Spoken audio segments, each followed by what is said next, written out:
caso, en el inicio de la audiencia hemos tenido problemas técnicos que se han tenido que solucionar. El tercer juzgado penal nacional se convoca a la presente causa número 249-2015. Cedo la palabra a la doctora Coronado, encargada de la dirección de debate. Doctora. Gracias. Muchas gracias, señorita doctora Caballero. Muy bien, vamos a dar inicio a la sesión convocada para la fecha en lo que corresponde a la emisión de la decisión final. Hoy es 15 de abril de 2025, son las 9 de la mañana con 56 minutos y esta audiencia se lleva ante el tercer juzgado penal colegiado nacional de la Corte Superior Nacional de Justicia Penal Especializada, integrada por los señores jueces que se presentan a continuación. Adelante, colegas. Gracias. Juana Mercedes Caballero García, presidente del tercer colegiado para esta audiencia. Gracias. Muy buenos días, colegas, a las partes procesales. Max Oliver Bengoa Valdeiglesias, juez integrante del colegiado. Gracias. Gracias. Y Naiko Coronado Salazar, en la dirección del debate. Muy bien, vamos entonces a preguntar al especialista de audiencia si están las partes presentes, en todo caso se dé cuenta. Adelante, doctor Andrade. Buenos días. Señorita magistrada, muy buenos días. Para informar que por el Ministerio Público está el doctor Juárez Atoche y la abogada interconsulta, la doctora Trilce Cruz Barrientos. Por el actor civil está la doctora Corina Trujillo Peralta. Respecto a la defensa de Ollanta Humala Tazo está el doctor Wilfredo Pedraza Sierra y su abogado interconsulta, la doctora Ramírez Morrivero. Por Nadine Heredia Alarcón está el doctor Mario Reluz Acuña. Por Ilan Paul Heredia Alarcón está el doctor Martín Cubas Montesinos. Por la tercera afectada, Hilerio Mal Heredia y todo GRAP, la doctora Cintia Natalie Cornejo Arista.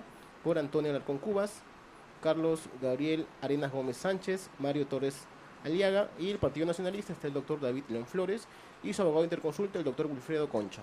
Respecto a la defensa de Gastañaví Ramírez está el doctor Edinson Guamán Chacón, conectado de forma virtual. Por Eladio Meo Guevara, Maribel Bel Arévalo está el doctor Portugal Sánchez, y por la defensa de Rocío del Carmen Calderón Binatea está el doctor Ricardo Elías Puelles. Respecto a los acusados, están presentes de forma presencial el señor Humala Tazo, el señor Carlos Gabriel Arenas Gómez, Mario Torres Aliaga, Gastañaví Ramírez, Eladio Meo Guevara, Maribel Amelita Bel Arévalo. De forma virtual está la señora Nadine Heredia Alarcón, Ilan Paul Heredia Alarcón, Antonio Alarcón Cubas y Rocío del Carmen Calderón Binatea. Para dar cuenta del ingreso 15233-2025 presentado por Antonio Alarcón Cubas, con sumilla solicito asistencia de manera virtual. Eso es todo. Muy bien, gracias. Muy bien, se ha convocado a las partes para la comunicación de la decisión final en el presente caso. Ya tenemos y hemos terminado la deliberación, así es que vamos a dar unos fundamentos generales sobre la valoración probatoria y mayor precisión estará señalado en el contenido de la sentencia. En ese sentido, debemos empezar señalando que este es un caso en el que están procesadas, es el número 249-2015. Vamos a ayudarnos de unas diapositivas. Hay 10 personas en condición de acusadas y 2 personas jurídicas, ¿no? Todo GRAF, SAC y el Partido Nacionalista Peruano. Y el delito imputado es el delito de lavado de activos agravado. Este juicio oral ha tenido una duración desde el mes de febrero del año 2022 hasta abril del año 2025, en un total de 235 sesiones de audiencias de juicio oral, en lo que corresponde aproximadamente a 776 horas de audiencia judicial. Asimismo, debemos señalar solo como cuestiones generales que ha habido una actividad probatoria consistente en el examen de 220 testigos, 10 peritos y aproximadamente 1.198 documentales. Finalmente, respecto al tema de la estructura de los hechos o del caso en sí, debemos señalar que este es un caso con hechos imputados a nivel de lo que corresponde a un contexto de tiempo aproximado entre los años 2005 y 2015, en Lima como sede central de acontecimientos imputados, y 3 apartados, ¿no? El apartado 1, la campaña 2006, el apartado 2, la campaña 2011, y el apartado 3, las que podríamos señalarle como post-campaña 2006 y 2011.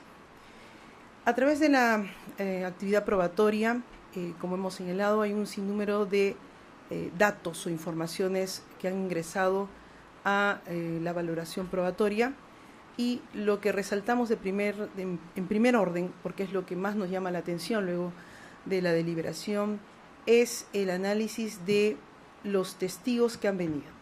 Señalábamos que de los 220 testigos que han venido, prácticamente la mitad de ellos, o un poco más, 110, 115 testigos, han sido testigos evaluados específicamente respecto a aportes de campañas, más del 50% de testigos que se han presentado.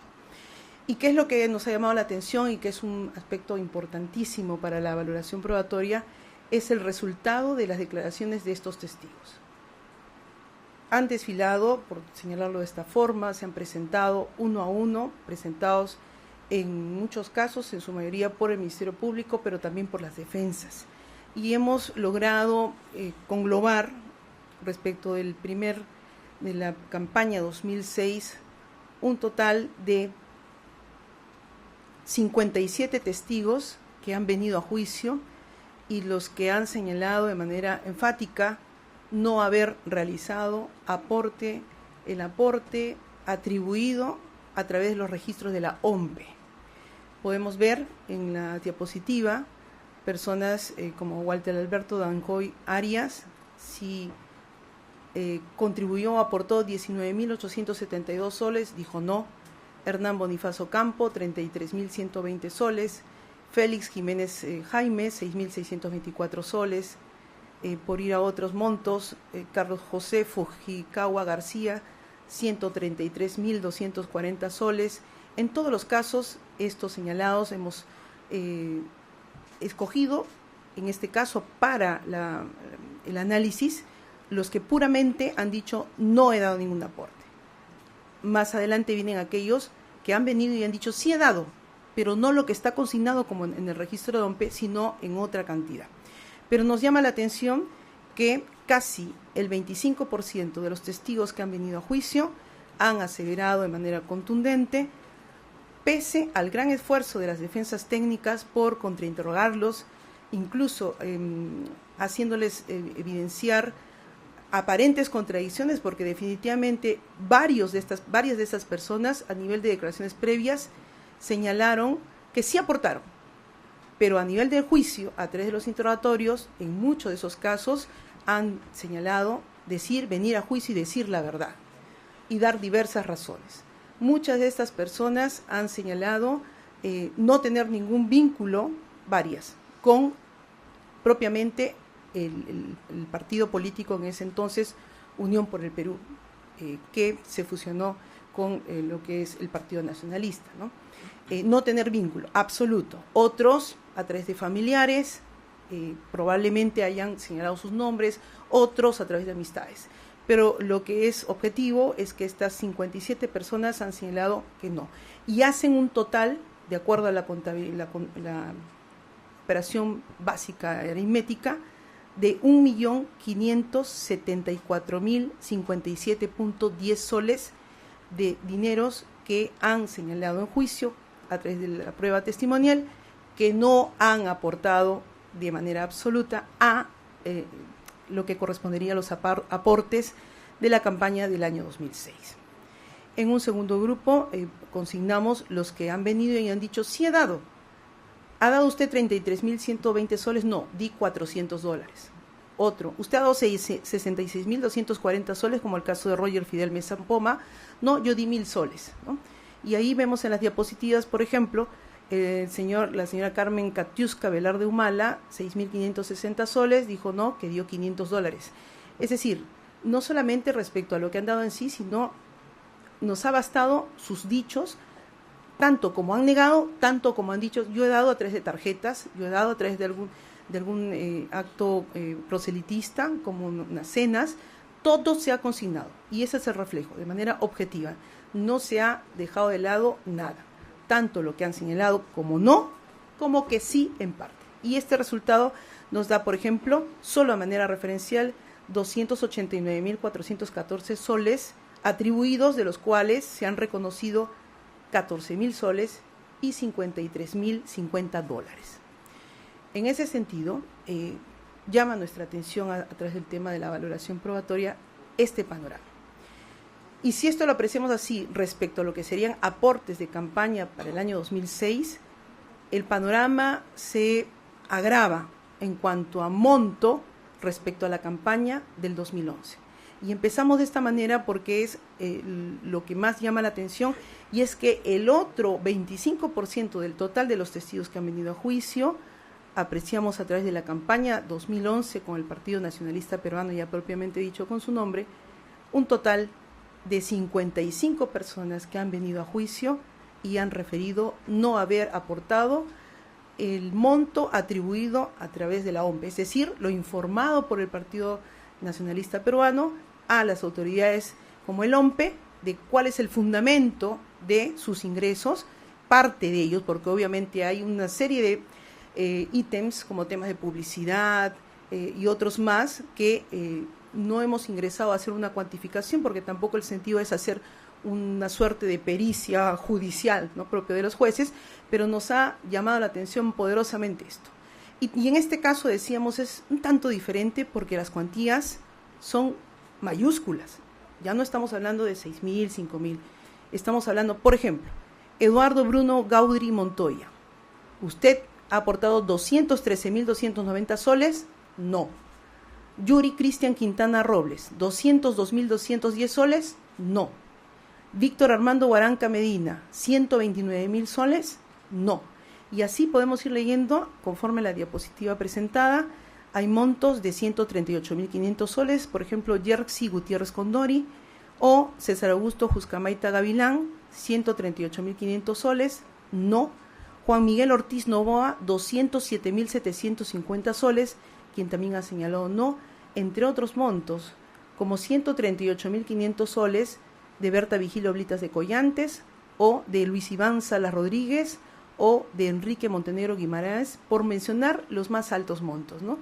Y estas personas, en total, 55 testigos, el otro cuarto de cantidad de testigos, han señalado que no, y con una operación matemática nos permite determinar, solamente sumando lo que ellos han referido de manera contundente que no, 4.329.370 soles no reconocidos, ¿no? Y 36.000 dólares, que fue el único caso del señor Elmer Aguilar Alba, no reconocidos. Esto nos abre la puerta de la valoración probatoria a través de la pregunta: ¿qué ocurrió acá? ¿Por qué es que el Ministerio Público nos trae a todas estas personas, cerca de 110 o 115 personas de las 220 que se han presentado y han declarado en juicio, con esta información? Y claro, reconocemos el trabajo del Ministerio Público a través de los interrogatorios directos, pero también y sobre todo el trabajo de las defensas con los esfuerzos denodados de hacer evidenciar alguna contradicción respecto a la declaración previa, o de dar a entender si es que acaso hay seguridad o tal vez alguna confusión. Y ciertamente esta lista de personas, desde nuestra apreciación de valoración probatoria, han sido contundentes. Muchos de ellos han dicho: no tengo ni para comer y voy a dar 10.000 soles. No doy ningún aporte a nadie y voy a dar a una campaña, etcétera, con diversos fundamentos. Y muchos de ellos, en este caso, sí aparecen personas vinculadas, al parecer, por temas familiares, por apellidos, por conocidos, etcétera. Entonces, esto partimos el análisis de estos dos bloques de aportes, porque en sí estamos frente a cuantías altas, no estamos hablando de 10.000 soles, 100.000 soles, estamos superando el 1.000.000 de soles en el primer caso, y en el segundo más de 4 millones de soles. Y contamos, porque también en el análisis están los que sí señalaron que aportaron. En total hay personas que sí señalaron, por ejemplo, Miguel Ángel Chiriboga Rodríguez registra 110.000 soles ante la OMPE, pero cuando se le pregunta, él dijo: yo di 100 soles, ¿no? O Juan Francisco Cueva Sáenz se le atribuye 13.850 soles y él dijo: no, bueno, yo di 5.000 dólares. Tal cual han señalado, tal cual se ha considerado, ¿no? Entonces, en total, de lo atribuido de 330.180 soles, hay un reconocimiento solo de 77.500 soles y 35.000 dólares. Esto como una referencia, porque tampoco estamos como jueces obligados a hacer un tema de cuantificación matemática al mínimo con todas las cuestiones precisas, pero sí, obviamente, a partir de testigos que se presentan y afirman, en este caso niegan sus aportes, definitivamente es un dato que es el punto de partida a lo demás. Bien, vamos a señalar algunos aspectos en relación a los hechos que consideramos tratarlos a nivel de esta exposición de los fundamentos de la decisión. En otros casos, en minuciosidad, estarán a nivel de la sentencia, que por cierto ya tenemos fecha, será para el 29 de abril en horas de la mañana, al final de la sesión lo precisaremos. Muy bien, ahora bien, en base a estas dos informaciones, la Fiscalía nos presenta el caso y nos dice, primer apartado, campaña 2006, con el millón que hemos verificado hace un momento, el 1.500.000, vamos a ponerlo así en general. Y la campaña 2, con esta cuantificación que hemos hecho de casi 4.300.000 soles, ¿no? Muy bien, entonces, ¿qué nos dice el Ministerio Público? El Ministerio Público nos trae a las personas procesadas, que ya las hemos referido, y damos nuevamente una mención. ¿Quiénes son? Son los señores Ollanta Moisés Humalatazo, hay un error ahí, disculpen, Nadine Heredia Alarcón, Ilan Paul Heredia Alarcón, Eladio Mego Guevara, Santiago Gastañaudí Ramírez, Maribela Melita Vela Arévalo, Rocío del Carmen Calderón Vinatea, Mario Julio Torres Aliaga, Antonia Alarcón Cubas, Carlos Gabriel Arenas Gómez Sánchez. Y dos personas jurídicas, Todograf, SAC y el Partido Nacionalista Peruano. Muy bien, entonces, en relación a la campaña 2006, que sería el apartado 1. Sobre este tema, el Ministerio Público trae como hechos imputados diversos, múltiples. Y se ha verificado a través de la prueba, vamos a denominarlos para la exposición, ítems, ¿no? Ítems fácticos, datos puntuales en los que se atribuye vinculación con alguno de los acusados y en el que hay según el Ministerio Público, una pretensión de lavado de activos, de ocultar en este caso dinero de cuya ilicitud debieron presumir los acusados, ¿no? Esa es la imputación. Muy bien, en el tema de la campaña 2006. ¿Y qué hemos apreciado? Hemos hecho varias diapositivas, pero vamos a ir directamente a los puntos. Por ejemplo, uno de los aspectos o los fácticos fundamentales en este apartado 1 de la campaña 2006 es el caso de la empresa Apoyo Total. Apoyo Total es una empresa arequipeña y en este caso la imputación básicamente, y qué es lo que se ha comprobado en el juicio, en efecto hay un contrato suscrito entre esta empresa y la señora Nadine Heredia, ¿no? Vamos graficando, ilustrando un poco con las diapositivas, donde el representante legal de esta empresa es el señor Eduardo Sobenes, y se hace un contrato para efectos de un seguimiento de un proyecto empresarial, básicamente temas de asesoría en comunicación organizacional respecto a la señora Nadine Heredia. Bien, hasta ahí no hay ningún problema, hay un acuerdo por retribución de $5.555 mensuales, ya. Pero ¿qué sucede? Y esto es un tema bastante llamativo a nivel probatorio. Han venido a juicio diversas personas y se han oralizado documentos de los que se concluye que este fue un contrato ficticio, simulado. ¿Por qué? Porque se ha descrito a través de este señor Sobenes, también del testigo José Paredes, y también de personas vinculadas a esta empresa Apoyo Total, que había un mecanismo en particular. ¿Cuál era? Y podemos ver en la gráfica, el dinero sale del ámbito de disposición atribuido así, ¿no? De la señora Nadine Heredia, va a través de un emisario, en este caso el señor José Paredes, en algunos casos con transferencia, hacia Arequipa, a la empresa Apoyo Total. La empresa Apoyo Total coordina con su personal para que ese dinero sea depositado a la cuenta de apoyo total y que ingrese a través de la contabilidad formal, de tal manera que al mismo tiempo, o casi a los días o al día siguiente, se hace el pago de los servicios o presuntos servicios a la señora Nadine Heredia. O sea, es una suerte de un camino que va y viene, y nace, según los testimonios de los señores Sobenes, del señor Paredes, nace de un acuerdo, un entendimiento que se solicita de acuerdo a esta versión al señor Ollantumala, que no lo ha negado, ¿no? En relación a que habría sobrado dinero de la campaña del 2006 y era necesario verificar un contrato respecto a la señora Nadine Heredia. Hasta ahí alguien podría decir son dichos, pero lo que hemos verificado son testigos que nos dicen, sí, mi jefe, el señor Sobenes, es en el caso de la secretaria, y el señor Paredes venía con un sobre, venía con el dinero, venía con el recibo por honorarios y yo tenía que ir al banco a depositarlo. También el contador de la empresa ha dicho, en efecto, ese era el mecanismo, el asistente contable también, y estas dos personas, ¿no? Entonces, lo que vemos en la diapositiva es lo que ocurría de manera cíclica, mensual, bueno, a veces se pagaban 2 cuotas, iba el dinero, regresaba el dinero, ¿no? Y se aprecia ello a través de los diversos recibos por honorarios emitidos, oralizados, también el abono a la empresa a través de lo que sería un préstamo, entre comillas, del gerente, prestaba plata supuestamente, y el cargo, es decir, el pago hacia la señora Nadine Heredia, transferencia bancaria.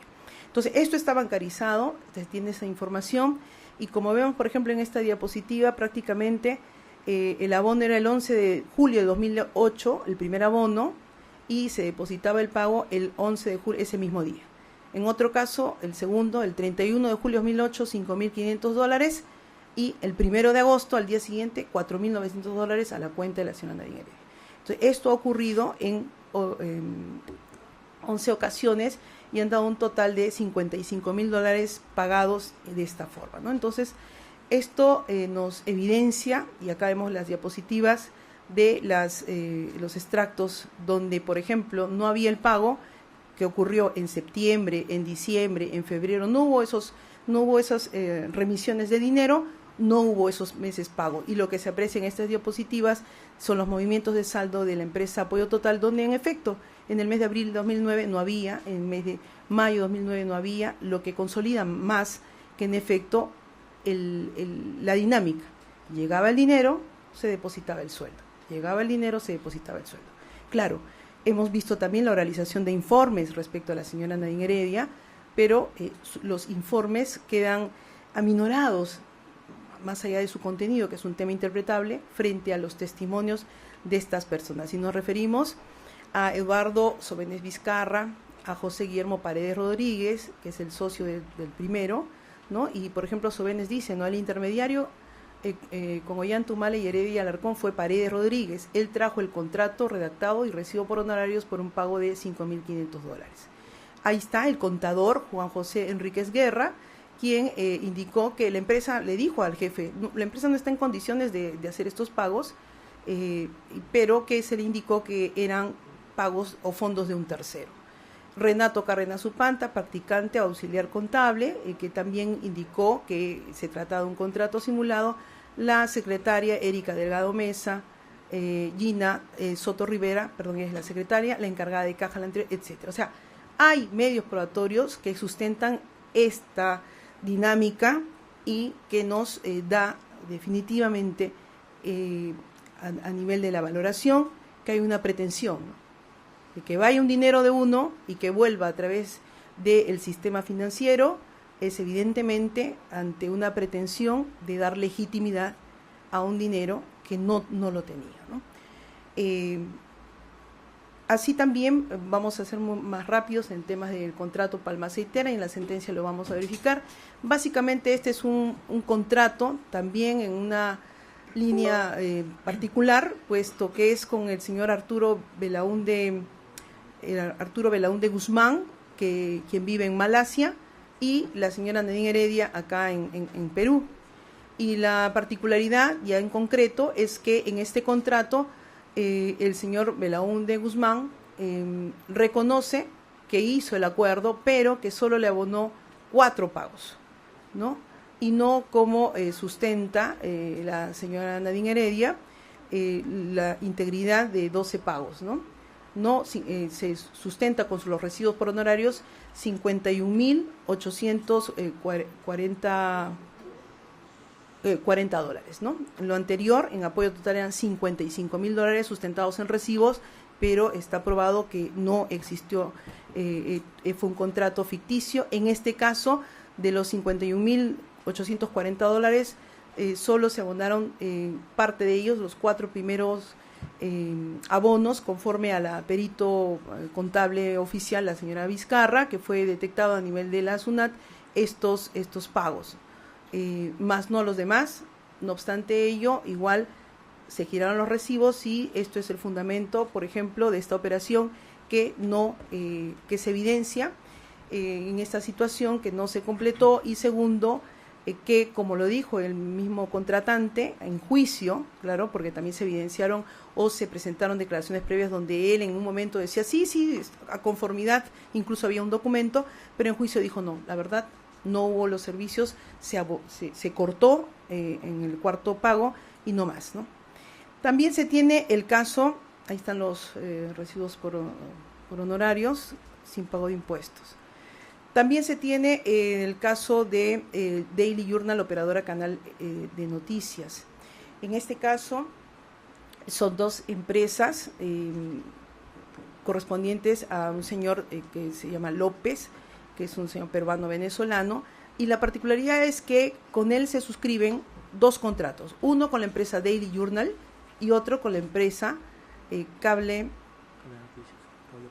operadora canal de noticias, ¿no? Operadora canal de noticias. Entonces, ¿cuál es la particularidad en estos 2 contratos?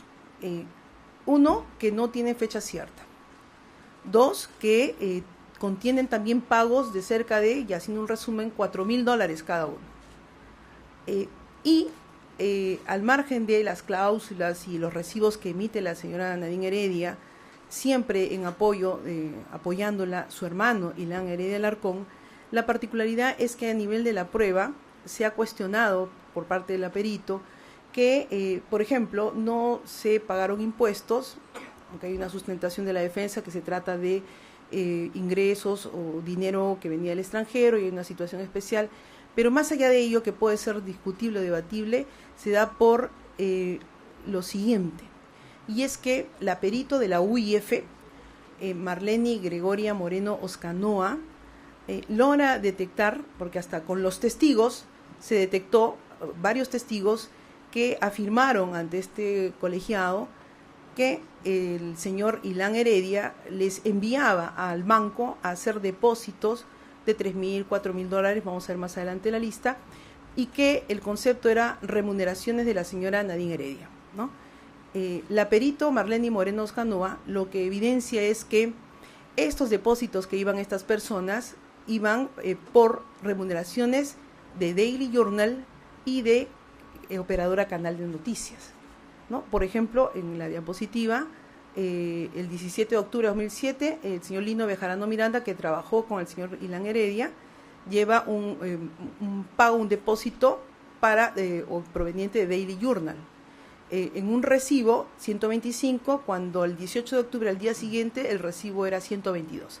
Así, este tipo de imprecisiones, que los peritos lo denominan algunas inconsistencias o irregularidades, se dan en algunos casos de los recibos por honorarios emitidos entre los años objeto de proceso. Estamos hablando en este caso 2006, 2007, 2008 respecto a la señora Nadine Heredia, pero lo que llama la atención es la dinámica, es decir, el pago de la remuneración de estas empresas que tenían los contratos con la señora Nadine Heredia no se hacen por las empresas o en todo caso, el dinero por el que se les paga proviene del ámbito de disposición de lo que sería el manejo del señor Ilan Heredia, que en ese momento era tesorero del partido, en este caso que se presentó a la campaña 2006, UPP, Unión por el Perú, ¿no? Que era su candidato presidencial, el señor Ollanta Humala Tazo. Entonces, él les da dinero a estas personas, que son varias, y lo vamos a ver en las diapositivas. Por ejemplo, tenemos a Victoria del Rosario Morales Roch, ¿no? Que del ILAN dijo que necesitaba que alguien hiciera un depósito, lo apoyé, me dio el dinero, fui y deposité a una cuenta de la señora Nadine Heredia, fueron $4.000, solo por poner un ejemplo. Lino Bejarano Miranda me dio para hacer un depósito a su hermana, alrededor de 9 o 10 depósitos, de $3.000, $4.000 al banco de crédito, me dio en Todograph, ¿no? Etcétera. Y María Esther Zúñiga Loaiza, también vinculada al partido, en este caso, postulante de campaña presidencial 2006, señaló que tuvo encargos de Ilan Heredia, depósitos a la cuenta de la señora Nadine Heredia, y en su declaración previa alude a montos de 4.000, 3.500, 3.700. En la pericia, en la de UIF, aparecen no solamente de ellos, sino también incluso del señor Ilan Heredia, ¿no? Entonces, esto es llamativo. Otro mecanismo por el cual dinero en disposición de las personas ajenas al contrato depositan la remuneración a la señora Nadine Heredia por parte de empresas terceras, ¿no? Es otro ejemplo y otro hecho imputado por el Ministerio Público que está también sostenido. Vamos avanzando con las diapositivas porque es múltiples, pero nos vamos más en forma sintética. Respaldan esta tesis los testigos mencionados, la perito Vizcarra y los contratos, ¿no? Otro de los datos en el contexto de la campaña 2011, que es el más extenso, a diferencia del 2006, es el tema de Caizamac. Caizamac es una empresa de origen o de residencia venezolana que finalmente, como conclusión probatoria, ¿qué hemos verificado? Que los peritos de la UIF, en este caso, hacen un seguimiento y verifican que esta empresa Caizamac, desde Estados Unidos, del banco de New York, Citibank, transfieren dineros tanto a la cuenta de la señora Antonia Alarcón como a la cuenta de la señora Rocío Calderón, ¿no? Estamos hablando más o menos de $67.000 respecto a la señora Antonia Alarcón y de $18.000 aproximadamente respecto a la señora Calderón.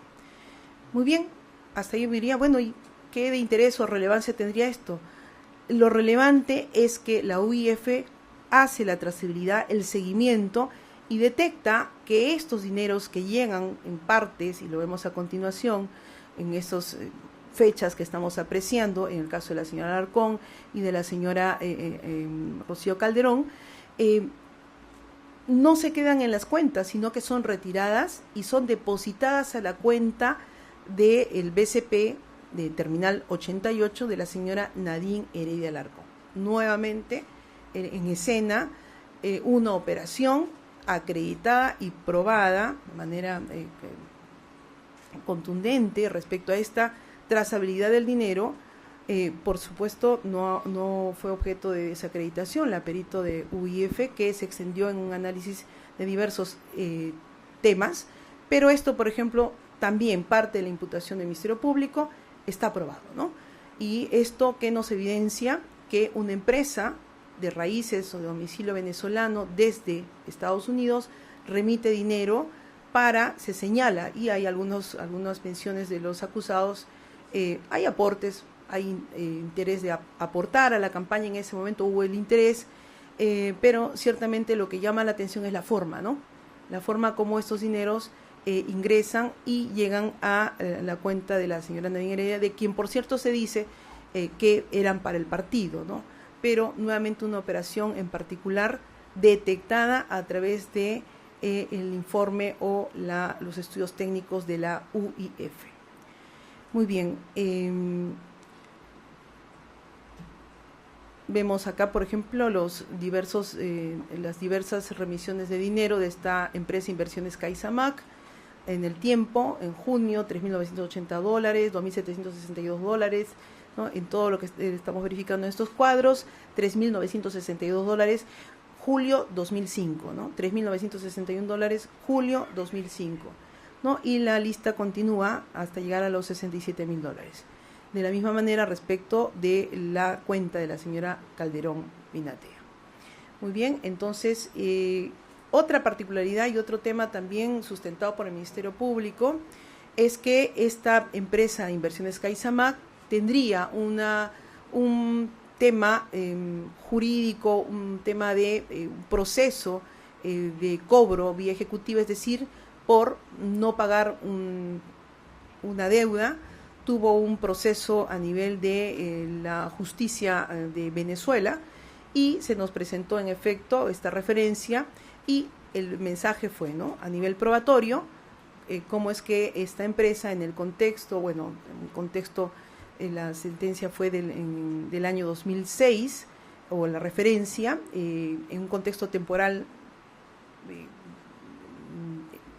parte de lo que ocurrió con las remisiones de CaixaBank a Perú, finalmente con destino a la cuenta de la señora Nadine Heredia, es que esta era una empresa que no obtenía deudas o tenía deudas por pagar y por tanto su disponibilidad o sostenibilidad económica era cuestionable, ¿no? Entonces eso abona a lo señalado anteriormente respecto a de ingresos de dineros a través de cuentas hacia finalmente el destino de la cuenta de la señora Nadine Heredia. Hay fundamentos ahí y pasamos a otro tema, centros capilares, otro de los hechos. También en el contexto de la campaña 2006, y cuando decimos campaña 2006 nos referimos 2006, 2007, 2008, antes del 2011, ¿no?, porque hay diversos hechos que el Ministerio Público. Y en centros capilares lo particular es que es una empresa del hermano de Martín Belaúnde Locio, quien señala que transfiere su empresa, en todo caso, a su hermano, y acá hay un contrato que se hace de Centros Capilares con la señora Nadine Heredia por sus servicios de asesoría por $30,000, ¿no? $30,000 que finalmente las personas señalan que era inviable porque esta empresa no tenía las condiciones para soportar esos pagos, lo que también ha sido también mencionado por el señor Chan Soto, y definitivamente aparece también el contrato, todo lo cual nos señala un contrato que por cierto tampoco tiene fecha cierta, ¿no?, algún sello notarial, legalización, etcétera. Entonces acá hay otro hecho imputado por el Ministerio Público que, abonado a lo demás, tal vez independientemente tenga una lectura, pero abonado a todo lo que va sumándose, nos va dando una línea de interpretación probatoria.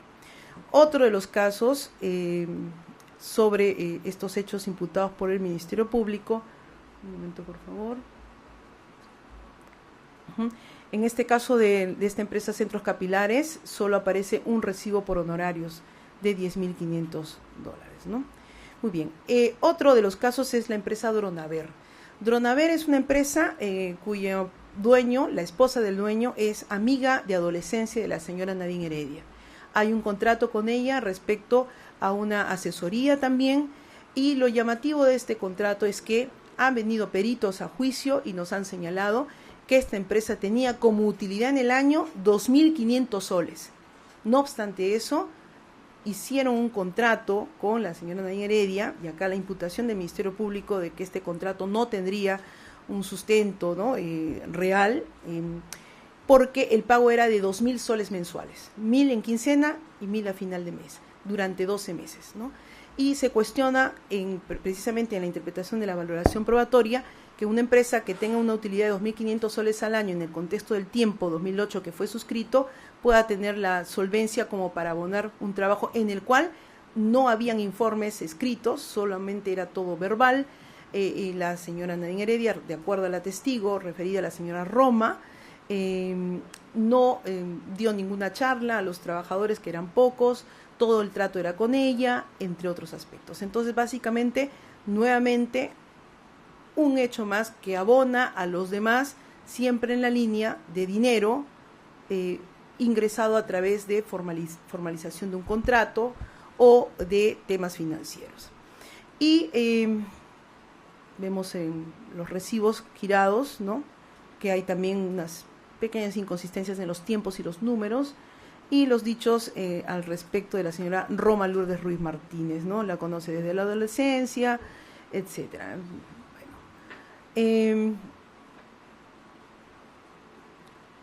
Bueno, el dicho de la señora Nadine Heredia a través de la declaración previa, que eran pagos en efectivo y no han sido depositados al banco porque eran 1.000 soles, es lo que he referido, ¿no? Ahí está el informe pericial o el informe de los testigos técnicos Liliana Sánchez Aro y Carla Galvez Zacarías sobre las utilidades en un año, ¿no? 2.500 soles y esta inviabilidad de que una empresa pueda recurrir a estos servicios cuando su utilidad es casi lo que sería un abono de remuneración o sueldo o contraprestación mensual. Otro de los aspectos, hay más información, pero no vamos a ingresar, es el caso de las antenas, otro de los hechos en el marco de la campaña 2006. Hay unas licitaciones a nivel del país donde el Ministerio de Transportes y Comunicaciones licita a través de concursos públicos para que se puedan obtener licencias para señales de transmisión televisiva, ¿no? Le hemos puesto el tema antenas.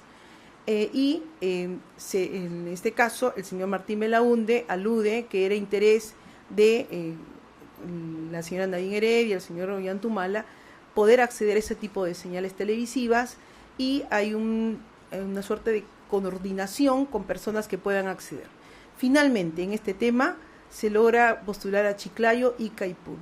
¿Y cuál es lo particular en este caso? Más allá de lo que ha referido el señor Martín Belaúnde Locio, quien es que señala que la señora Nadine Heredia le da $200,000 para el pago o la compra de equipos y entre otros aspectos, lo particular es que, en efecto, a nivel de ICA, con quien se contacta el señor Martín Belaúnde Locio es con la señora Ana Jara, ex congresista, quien es notaria en ICA, y a través de su personal, el señor Carazas, Tenorio Carazas, se presentan a la licitación.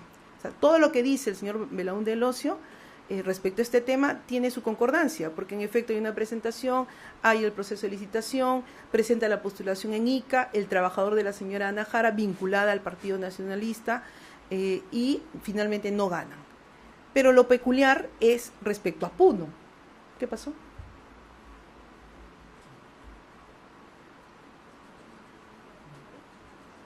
Vamos avanzando. Lo peculiar respecto a Puno, ¿por qué? Porque ha venido una testigo a juicio que se llama la señora Nadia Calderón Choquehuanca, ¿no? Nadia Calderón Choquehuanca, no sé si podemos arreglar el tema, por favor, porque no se está mirando. Desea apagar su monitor, dice. Ya. Y esta señora, ella de plano nos dijo a juicio: yo no tengo nada que ver con lo que nos están señalando respecto al Partido Nacionalista Peruano. ¿Conoce usted a Martín Belaúnde? No lo conozco. ¿Conoce usted al señor Chan? No lo recuerdo. ¿Usted cómo es que ha obtenido para ingresar a este concurso? Hay pagos de 45.000 soles. Y ella dice, bueno, a mí me daban propinas mis papás porque yo era estudiante, ganaba 2.500 soles, pero me ayudaron a presentarme, ¿no? ¿Y qué dicen respecto de esta señorita Nadia Calderón Choquehuanca? Tanto el señor Martín Belaúnde como el señor Chan indican que a ella la contactan para que pueda presentarse, le dan el dinero para, una vez que se obtiene la licitación, con un valor de 45.000 soles, y finalmente ella obtiene esta señal de televisión vinculada a lo que correspondería a estas personas vinculadas al Partido Nacionalista, ¿no? En este caso Martín Belaúnde, y detrás de él los directivos del partido. Y pese a que ella niega todo ello, el Ministerio Público oraliza un documento que es relevante, un documento del 2009, ya no del 2006, sino del 2009, donde esta señora le otorga poder al señor Chan, ¿no?, para que reclame el 10% del porcentaje de estos 45.000 soles, que supuestamente ella los habría dado. Pero esto cierra el círculo en el sentido de determinar que, en efecto, lo dicho por el señor Chan y el señor Martín Belaúnde respecto a esta conexión, a esta llegada y esta vinculación con esta persona, tiene consistencia, porque pese a la negativa o al no recordar de la citada, en efecto tiene vinculación con este señor Chan, ¿no?, a quien le encarga reclame el 10%, que entendemos es parte del dinero entregado por parte de lo que sería la organización o el partido, o en este caso directamente atribuidos a la señora Nadine Por tanto, nuevamente vemos temas de dinero que va ingresando a diversos ámbitos del sistema financiero, en este caso a través de un concurso público. Y bueno, ya para ir terminando en relación a este ámbito, el tema Todograf, también hay una, en este caso, Martín Belaúnde y Jorge Chang, los que fundan, el 7 de agosto de 2006 la constituyen, y a los 3 meses de constituido se están transfiriendo a los procesados Santiago Gastañaduy y Maribel Vela, ¿no? A los 3 meses. Y se imputa por parte del Ministerio Público un tema de una suerte de un contrato ficticio, porque finalmente lo que se pretendía era que esta empresa atribuida por parte de Martín Belaúnde y Jorge Chang a la señora Nadine Heredia y a lo que corresponde al partido, tenía ese objetivo, ¿no? Ingresar allí, en este caso, en la compra de los equipos y tener una formalidad como empresa. Sobre este punto, para nosotros es claro porque, por ejemplo, vienen a juicio, o la empresa Todograf, los peritos, hay un perito que señala, esta empresa Todograf tiene 0, hay tiempos o temporadas en que tiene 0 compras, pero tiene ventas. Y eso es un tema no regular, ¿no?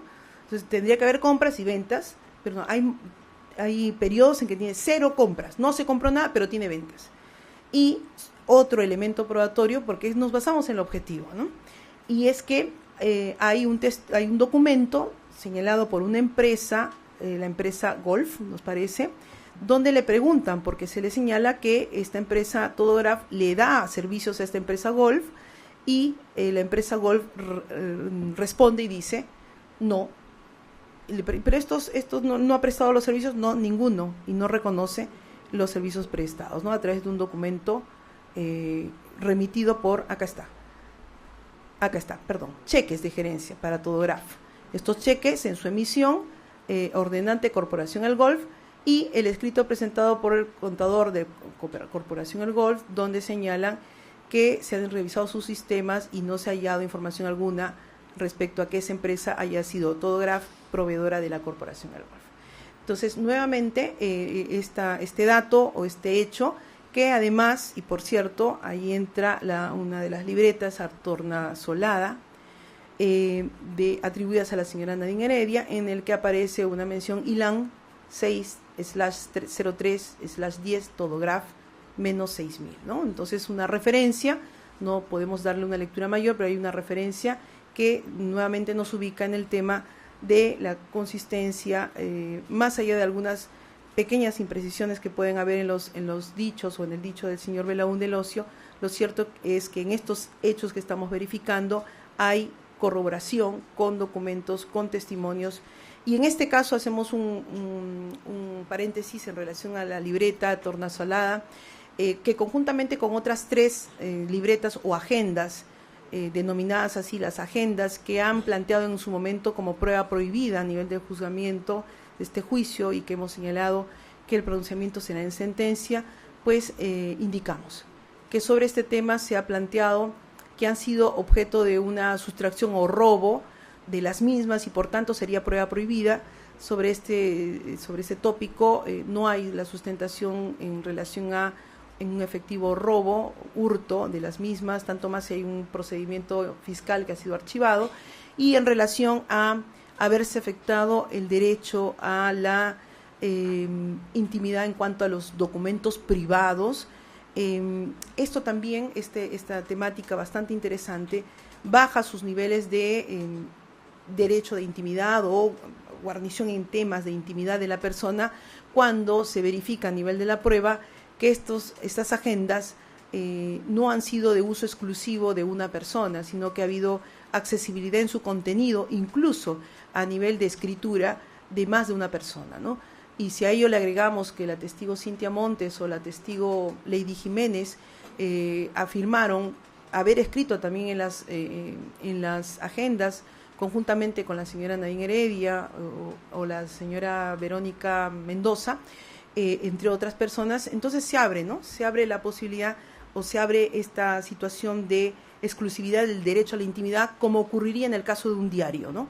Un diario de un joven o adolescente, derecho a la intimidad. Pero en este caso, estos documentos han sido tratados, al parecer, por diversas personas, a lo que se agrega que, de acuerdo a los peritos grafotécnicos que han venido a juicio, nos han señalado que en las 4 libretas aparecen grafías atribuidas al puño gráfico de la señora Nadine Heredia, ¿no? Entonces, por este lado del derecho a la intimidad en los documentos privados, prima el interés público, ¿no?, respecto al contenido de estas informaciones. Cerramos el paréntesis para señalar finalmente, en cuanto al tema, vamos a retroceder un poco. En el tema de Todograph sí hay una distinción, y ya adelantamos que en temas del contrato no hay información suficiente para vincular, en este caso, a la señora Vela y al señor Gastañaví.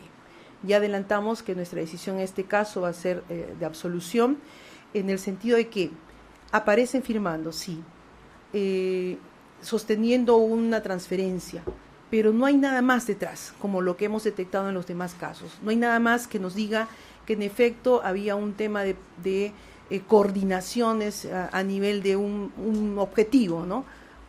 Lavar dinero a través de esta operación. Situación diferente respecto del señor Ilan Heredia, ¿no?, que ya lo adelantamos.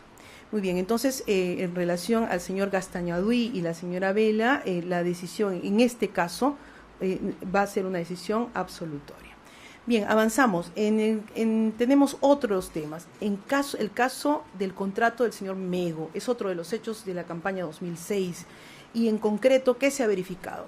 Se ha verificado que esta persona, si bien, y acá otro paréntesis, porque este caso es sumamente complejo, hemos tenido múltiples sesiones respecto a pericias, las pericias oficiales y las pericias de parte, en las que debemos reconocer, y lo hacemos público, el reconocimiento a esta señora, la perito Vizcarra, que prácticamente dio la cara sola, ¿no?, frente al otro perito, que casi un poquito más, y nos envía una denuncia a la Junta, que por qué lo convocamos. Puesto lo convocamos porque era un perito que hizo la pericia, y que, si bien ya no estaba en el Ministerio Público, todos los peritos tienen la obligación de acudir a los y cumplir los mandatos judiciales, ¿no? La señora fue sometida a un largo contrainterrogatorio, incluso con temas de salud, que lo apreciamos, y agradecemos también el respeto de todas las partes, ¿no?, sobre todo las defensas, que en su rol de contrainterrogatorio tuvieron que ser vehementes y fuertes, pero con el respeto al tema de su salud y también de su edad. Así es que, haciendo este paréntesis, señalamos, este tema de las pericias es un tema sumamente complejo. No podemos, y adelantamos Ministerio Público, no podemos determinar, o no es un tema determinante, la existencia o no de desbalances patrimoniales. ¿Por qué? Porque hay datos, tanto del Ministerio Público, que entendemos y nos parece en la línea de convalidar respecto a la perito, ¿no?, como por ejemplo, un solo ejemplo, el tema de los egresos y los ingresos, ¿no? Se ha debatido tanto, y las defensas, y sobre todo reconocemos al doctor Cubas, a la doctora Cornejo, empapados en los temas contables, hasta nosotros hemos tenido que aprender sobre esos temas, pero desde nuestra perspectiva, y ahí sí avalamos lo de la perito Vizcarra, que lo que ingresa a la cuenta es un ingreso y lo que sale de la cuenta es un egreso, porque no hay otra forma, desde nuestro conocimiento lato, no técnico, de contabilizar lo que ingresa y lo que sale como un egreso, más allá del cuestionamiento que si esa plata al salir se compra un terno, como lo decía un abogado, no podría ser doble egreso, ¿no? Pero nos parece más la fundamentación técnica de la perito Vizcarra la adecuada. Pero al igual, también hay aspectos que abonan a las pericias de parte, ¿no?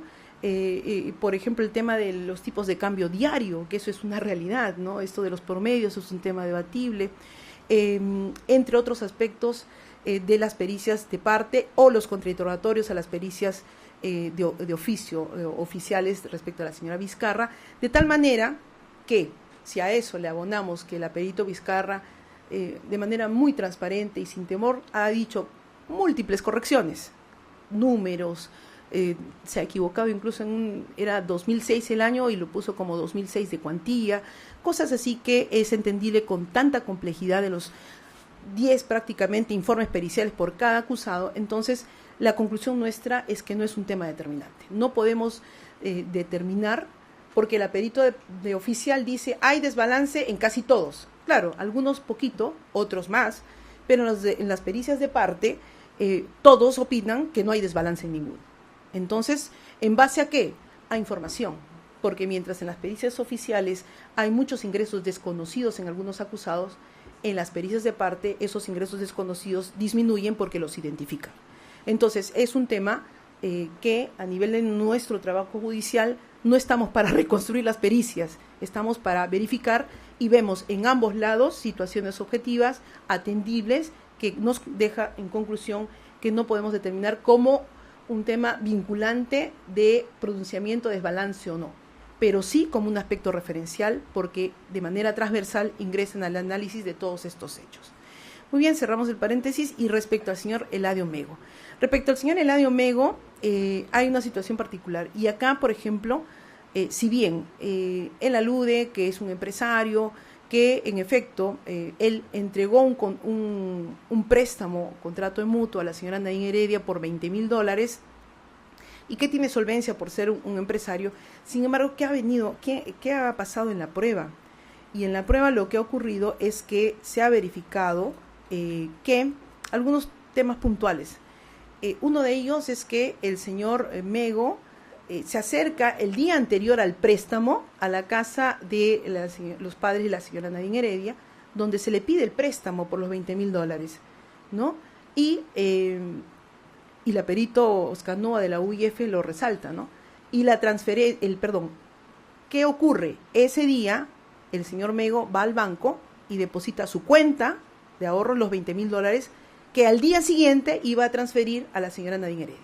O sea, una suerte de todo, una dinámica de actos en un pequeño tiempo donde se añade que este banco precisamente estaba cerca a la casa de los padres o de la señora Nadine Heredia, la familia Heredia, ¿no? Del banco.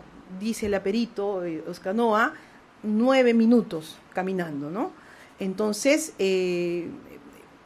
esto eleva la tesis fiscal de que en efecto este dinero, ¿no?, que es ingresado a su misma cuenta y al día siguiente lo transfiere, prácticamente es un dinero entregado de la disposición de la señora Nadine Heredia, ¿no?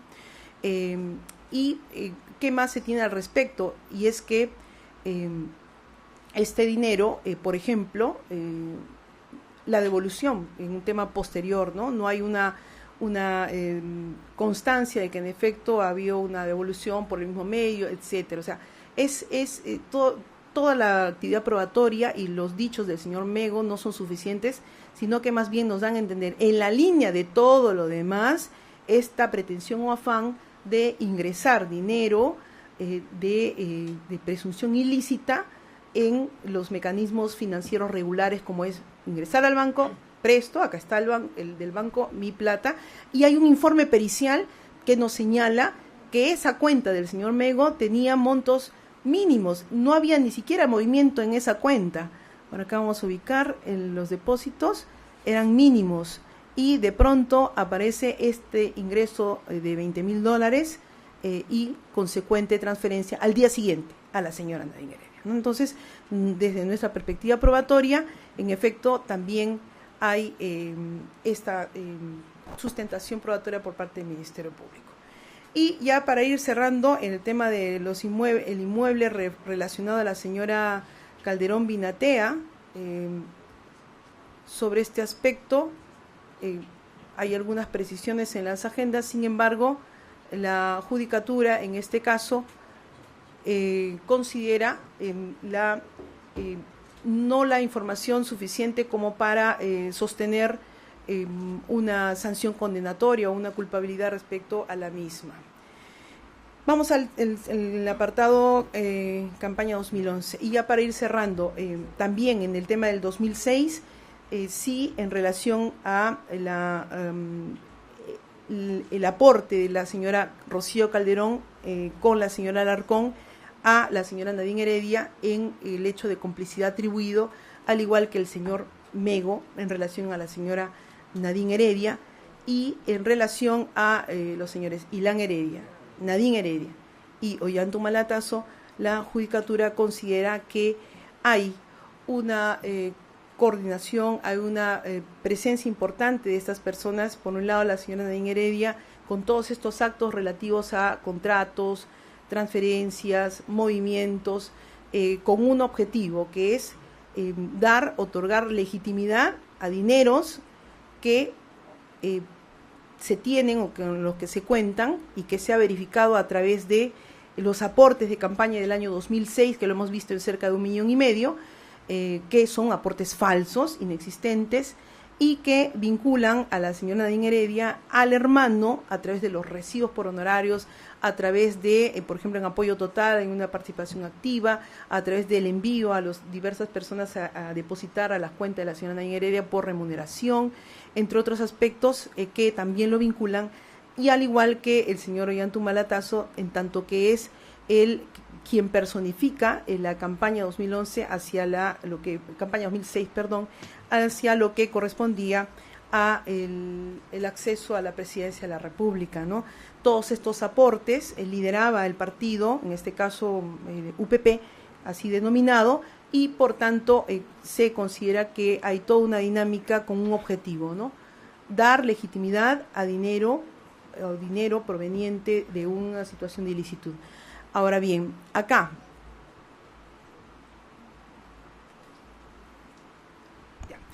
hay un tema particular y hay una situación en la que ya adelantamos, hay una posición, o va a haber una posición en discordia, ¿no?, de uno de los miembros del colegiado, y es respecto a que todos estos elementos fácticos que hemos verificado, con las dinámicas descritas, con una pretensión respecto de dineros, que se les da una legitimidad a través del sistema financiero, a través de contratos, a través de mecanismos para efectos de legitimarlos, consideramos lo siguiente, ¿no? Y eso es una decisión en mayoría, ya lo adelantamos también, en el fallo se verificará, la doctora Caballero y de quién habla respecto de la fuente, ¿no? Es un tema bastante interesante, pero ¿qué es lo que arroja la prueba? La prueba arroja lo siguiente: todos estos hechos que están probados, unificados en un contexto temporal de la campaña 2006 y años posteriores, los aportes por cerca de 1,5 millones de soles y la mirada hacia probatoriamente hacia de dónde se originan estos dineros o de dónde vendrían estos bienes, ¿no?, en este caso dinero. Han venido a juicio cerca de 5 testigos que han referido haber presenciado o visto mochilas o maletines, maletas de 10 kilos, mochilas chimpuneras, así lo definió por ejemplo Lino Bejarano, conteniendo fajos de dólares, ¿no? El testigo Ítalo Ponce, el testigo Juan Rivera Hidrogo, el testigo Espinosa, el mismo Lino Bejarano, el testigo Martín Belaún del Ocio, el testigo Chan. Entonces, varias personas que refieren lo que estamos señalando. Y si bien no ha habido una incautación o una corroboración a través de un seguimiento, fotografías u otros, lo cierto es que desde nuestra perspectiva hay una mirada o atribución hacia lo que corresponde al país de Venezuela. Y específicamente estas personas señalan todas en sus diferentes descripciones, lo decimos momentos, pero todos coinciden en el tema de mochilas o resguardos o soportes materiales en los que se trasladaba o en los que veían fajos de dólares. Y todos aluden a que personajes como la señora Nadine Heredia, incluso aluden al señor Ollantuma, y el señor Martín Belaún del Ocio también, él mismo se señala yendo a la embajada de Venezuela o el domicilio del embajador de Venezuela, ¿no?, de donde obtendrían estos dineros, ¿no? Esto es un hecho que, si bien las defensas han insistido en el contrainterrogatorio a estos testigos, que por cierto muchos de ellos fueron finalmente detractores de la campaña o post-campaña 2006, luego que fueron elegidos congresistas. No obstante eso, no hay mayor contradicción entre estas versiones, por el contrario, aluden a esta línea. Y, por otro lado, está el tema que estos dineros, desde nuestra perspectiva probatoria, hay una procedencia ilícita, ¿no? Y el tipo penal nos señala la conversión, en este caso, dineros que se convierten en lo que serían aportes formalizados, finalmente inexistentes, falsos, que no, en este caso, trataron de ser legitimados a través de diversos mecanismos como el sistema financiero, como contratos, y que provienen de una situación de ilicitud, que es lo que marca el tipo penal, y que si bien el artículo 10 del decreto legislativo 1106 apunta hacia un tema criminal, un tema de delito, también esta misma norma alude a un aspecto de incluso hechos por descubrir, ¿no? Entonces, hay una atribución directa del Ministerio Público respecto a que la fuente de ilicitud de delitos o de contexto criminal vendría desde Venezuela, ¿no? Y si aunamos estas referencias o estos testimonios de dónde vendría el dinero, la aunamos a estos, incluso la empresa Caizamac de origen venezolano, la unimos a los temas vinculados a la institucionalidad del gobierno de Venezuela a través de lo que señala el Ministerio Público, la cabeza en ese contexto temporal, que por cierto tenía un ámbito de enfrentamiento en ese momento o cierta introducción en opiniones respecto a lo que acontecía en campaña del año 2006, ciertamente, y sobre todo en la discusión, el debate, por el tema de la no fuente lícita. O sea, si esto vendría en efecto de situaciones lícitas, tendría que ser formalizado, ¿no? Entonces, todo lo subrepticio, todo aquello que se intenta dar legitimidad, todo aquello que se intenta lavar, los que hemos descrito en los hechos determinados, son hechos típicos y característicos de lavados de activos, ¿no? Independientes, que forjan desde nuestra perspectiva una procedencia de ilícito a nivel de lo que atribuye el Ministerio Público país Venezuela. Mayor precisión no podríamos señalar porque no se ha dado qué tipo de delito, qué personas, en qué contexto específico, ¿no? Como en todo caso no es una exigencia desde nuestra perspectiva en relación a ello. Tomando en cuenta un dato importantísimo, que este hecho, si bien atribuido por el Ministerio Público como un concurso real de delitos, todavía nos lleva a un segundo hecho, 2011, y vamos a ver al final, ¿no? Al final una situación similar, y vamos a entrar ya a campaña 2011. En la campaña 2011 atendemos a lo siguiente. Atendemos a básicamente dineros provenientes del país de Brasil a través de la empresa Odebrecht, ¿no? Respecto a este tema, hay una serie de funcionarios y directivos de la empresa Odebrecht que, si bien, y acá también hacemos otro paréntesis, la justicia brasileña no nos permitió ver en vivo y en directo los testimonios de estas personas, pese a que ya estaba todo el camino allanado para recibir las declaraciones, y hasta en 4 o 5 oportunidades ante la insistencia del juzgado y de las partes para poder propiciar ello, no se dio. No obstante eso, se realizaron las declaraciones testimoniales dadas en el contexto de la investigación fiscal peruana en territorio brasileño con todas las formalidades, y recibimos declaraciones de Marcelo Odebrecht, del directivo Migliaccio, del directivo Mameri, del señor Enrique, el señor Barata, entre otros, se oralizaron en juicio.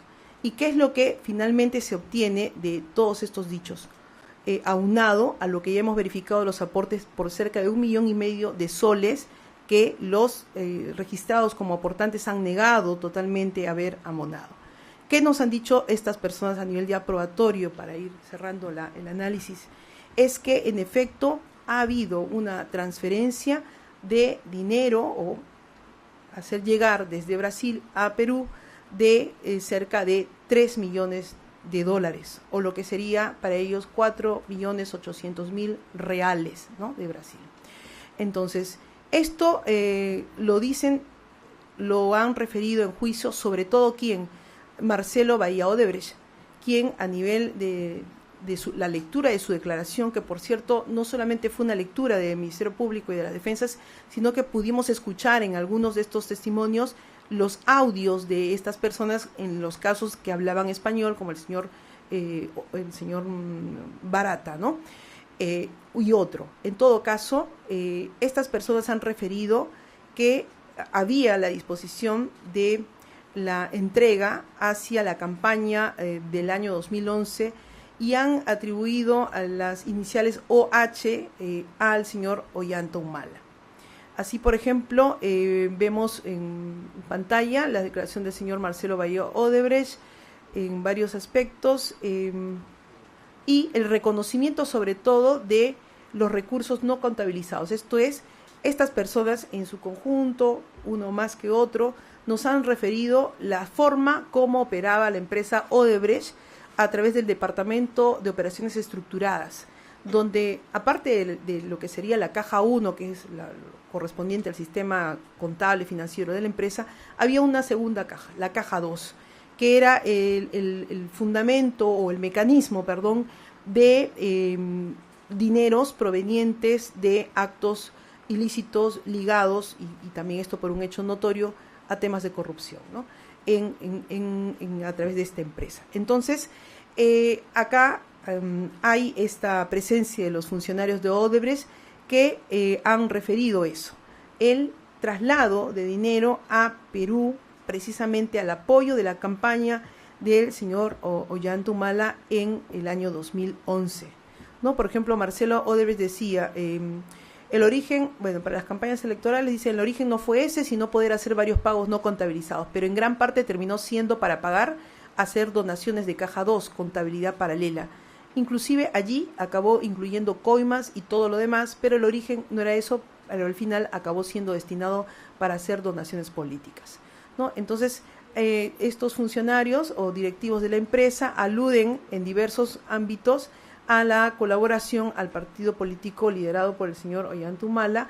Por ejemplo, Luis Antonio Mameri, que es el que representaba a la empresa a nivel latinoamericano, él señala que el señor Odebrecht le dijo que había que hacer este aporte y él afirma, o en todo caso su declaración leída, que él autorizó, pero que sintió cierta renuencia del señor Jorge Barata, ¿no? Porque decía Barata, y también lo hemos escuchado, no era pues un tema de apoyo a una candidatura que no tenía más bien el respaldo del empresariado en ese momento, era más bien lo contrario, ¿no? Y que no era de la opinión que se abonara un apoyo a esa campaña del 2011 acá en Perú para el señor Ollanta Humala. Sin embargo, refieren estas personas, tanto el señor Mameri, el señor Odebrecht, como el señor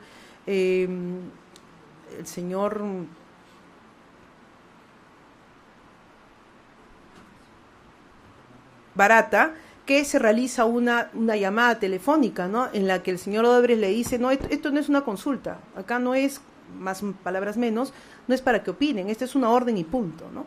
Y había que cumplirse la orden, y con la reticencia del señor Barata, él lo afirma, tuvo que cumplir.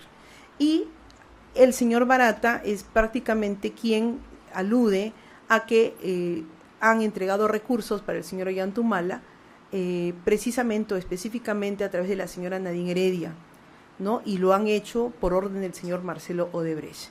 Él también refiere que dice, ¿no?, Mameri fue a conversar con Marcelo, explicar mi reacción, y después hacen los dos una llamada para mí, y Marcelo, después ya de argumentar, él insiste de que eso no era una opción, era una decisión, y que nosotros teníamos que aportar los 3 millones, ¿no? Ahí está la reticencia que tenía el señor Barata, entre otros aspectos. Acá, por ejemplo, conoce a Valdemir Garreta, desde cuándo laboró para la empresa Odebrecht, y dijo, no, él no sé si llegó a trabajar para la empresa Odebrecht, haciendo alguna pesquisa o alguna cosa, pero con nosotros lo que trabajó en Perú fue para el tema de la campaña. Al mando de Marcelo hemos hecho los aportes a él y así el trabajo de campaña para la señora Nadine Heredia, ¿no? Vinculan entonces, pero no solamente hay dichos, y sobre todo el señor Barata, quien directamente alude a la señora Nadine Heredia y dice, ¿no?, Pero el señor Garreta, cuando comenzamos a pagar, en un determinado momento fui llamado por Nadine Heredia, me dijo, ya no pague más en Brasil a Garreta, necesito de los recursos acá en Perú, porque necesito mandar a la gente a viajar a provincia y hacer campañas regionales, y estoy necesitado de recursos acá en Perú, ¿no? Es la referencia del señor Simoes Barata en su declaración previa leída en este juicio. Entre otros, me enviaba cada cuánto tiempo, me avisaba, oiga, tantos, tal día, tal persona va a llegar ahí, te va a entregar los recursos, y ahí llegaba a la oficina una maleta con los recursos y yo iba a entregar a la señora Nadine Heredia. Entre otros aspectos, contribuí con $3 millones. Simoes Barata, recordemos que era el representante de la empresa Odebrecht en el Perú. Y por otro lado, por ejemplo, señala, ¿no? Se pagó todo y dijo, entiendo que sí. O sea, si faltó algo, puede haber faltado cosas muy pequeñas, porque como señor comprenderá, le dice el señor Barata, estaba entregado en maletas de dinero.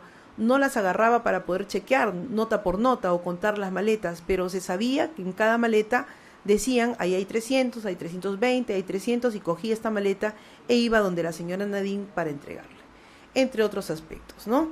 Dice el señor Barata, finalmente, hoy sabemos que hay ese departamento de operaciones estructuradas en Odebrecht. En esta época, lo que conocíamos era, en esa época debe ser, lo que conocíamos era que había un señor llamado Hilberto Silva que controlaba los recursos no contabilizados de la empresa, ¿no? Etcétera. Entonces, pero no solamente aparecen los testimonios de los directivos brasileños vinculados a la empresa Odebrecht, ¿no? Y que, por cierto, uno de los testigos nos hizo toda una exposición a través de la lectura de su declaración del mecanismo de este departamento de operaciones estructuradas, a tal punto que lo recordamos clarísimo de la lectura, que entre ellos, entre la operatividad de ellos, no se conocían. La regla era, cada uno opera independientemente y no tenía por qué el otro saber. De tal manera que, por ejemplo, quien da la información de los 3 millones acá a través de la lectura de declaraciones previas es el señor Marcelo Odebrecht, ¿no? Y daba la orden, y lo que acontecía en el otro ámbito era respecto, por ejemplo, del señor Mameri, que a su vez daba la orden y no podía entrar a conocer cómo es que se operativizaba, y así sucesivamente, ¿no? Varios estamentos, varias fases, hasta llegar al destinatario final, que por cierto, los digamos de alta jerarquía no sabían quién era, pero se contactaba a un tercero que podía, a través de empresas o transferencias a este tercero que no se conocían, o era un desconocido, digamos, para el ámbito de los destinatarios, llegar finalmente el dinero, sacar, retirar y hacer entrega en efectivo. Eso lo hemos escuchado de los directivos de la empresa Odebrecht, y a ello le agregamos, y ya para ir terminando, la existencia de, acá por ejemplo dice Migliaccio, ¿no? De mi área no debíamos y no podíamos saber quién era el beneficiario final del pago paralelo del cobro, ¿no? Entonces, diversas declaraciones en relación a esta operatividad. También aparecen más adelante, tenemos documentos, ¿no? No solamente son los dichos, sino documentos como correos electrónicos, donde se habla de la Posisao italiano, que lo vamos a ver también en documentos vinculados a codinomes, diversos correos donde se habla de la posición programa italiano, programa OH, ¿no? Por acá hay uno incluso donde dice OH al inicio. Bueno, son diversos correos electrónicos en ese contexto de tiempo, y todos señalan campaña NAC 3. Campaña NAC 3, bueno, hasta ahí podría haber el cuestionamiento, bueno, es una campaña NAC, no nos dice mucho, pero ya más adelante vemos documentos de esa campaña NAC 3 donde hace referencia a procesos electorales en Perú, ¿no? Ahorita vamos a ubicar uno de los documentos, ahí está, el que viene, ítalo-italiano, elección Perú, campaña NAC 3, y así como este documento, otros que sustentan lo que han referido los testigos directivos de la empresa Odebrecht, que han declarado a través de la lectura de sus declaraciones previas en este juicio, ¿no? Y también propiamente seguimos con los documentos, programaciones semanales, y en todos estos que hemos elegido y que están en la sentencia, señala campaña NAC 3, ¿no? Campaña NAC 3, campaña Elección Perú, programa OH, etcétera. Entonces son múltiples. Esto sustenta lo referido por los directivos en las descripciones mencionadas, y a esto se agrega las planillas de programación de pagos de operaciones estructuradas, que han sido también oralizadas por el Ministerio Público en este juicio, donde específicamente no se verifica estos temas de la posición italiana, elección Perú, campaña NAC 2000, campaña NAC 3, ¿no? Ahí vemos en las traducciones. Muy bien, por todos estos aspectos podemos señalar que en efecto, vamos a ir en relación a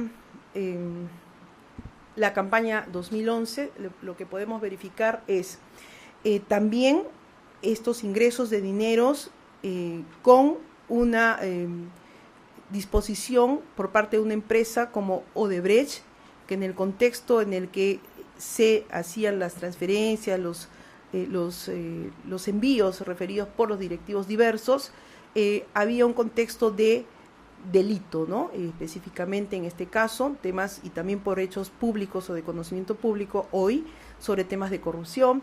Y si bien las defensas han enfatizado que hubo, y el Ministerio Público en primer orden, que hubo una sentencia del caso Palocci donde se verifica un tema de corrupción, las defensas lograron informar al colegiado que esta sentencia finalmente fue anulada por un tema del sistema de justicia electoral, pero que no deja de lado el tema de ilicitud finalmente, ¿no? Y que, ya como lo ha sentado la sentencia plenaria 1/2017, no es necesario pues un proceso, una sentencia, como aconteció en el caso Centralita, que se contaron con sentencias específicas, sino que las vallas se aminoran a la necesidad por lo menos de tener al menos una investigación o al menos una identificación de cuál sería la fuente de ilicitud, que mirado ahora sí de la visión 2011 a 2006 nos permite verificar un modus operandi, que insistimos, Fiscalía ha sostenido como concurso real. No obstante ello, no, vemos características muy parecidas en ambos proceder, esto es, en relación a aportes, en relación a personas vinculadas, porque en este segundo caso aparecen de manera más evidente la figura de la señora Nadine Heredia, la figura del señor Ollantumala, y también a través de los diversos aportes que hemos verificado falsos, de casi de 4 millones nos parece en la primera diapositiva, 4,5 millones, la figura del señor Ilan Heredia, de quien, por cierto, en el año 2006 su participación como tesorero es activa, es el encargado de recaudar los aportes, es el encargado conjuntamente con personas técnicas en contabilidad de informar a la OMPE, y finalmente estos de cerca de 1,5 millones de soles son aportes falsos. Y en el segundo caso, si bien no tiene el cargo de tesorero, hay una atribución de facto, ¿no? Y esto se puede verificar, y hacemos el otro paréntesis en relación a los audios. Se ha cuestionado como prueba prohibida los audios interceptados en conversaciones del señor Ollantumala, el señor Ilan Heredia, el señor Torres Aliaga, porque se señala como cuestionamiento a nivel de un proceso de terrorismo, ¿no? Del caso Artemio, y a partir de ahí se trajo de manera indirecta hacia este proceso porque habían conversaciones vinculadas a este caso.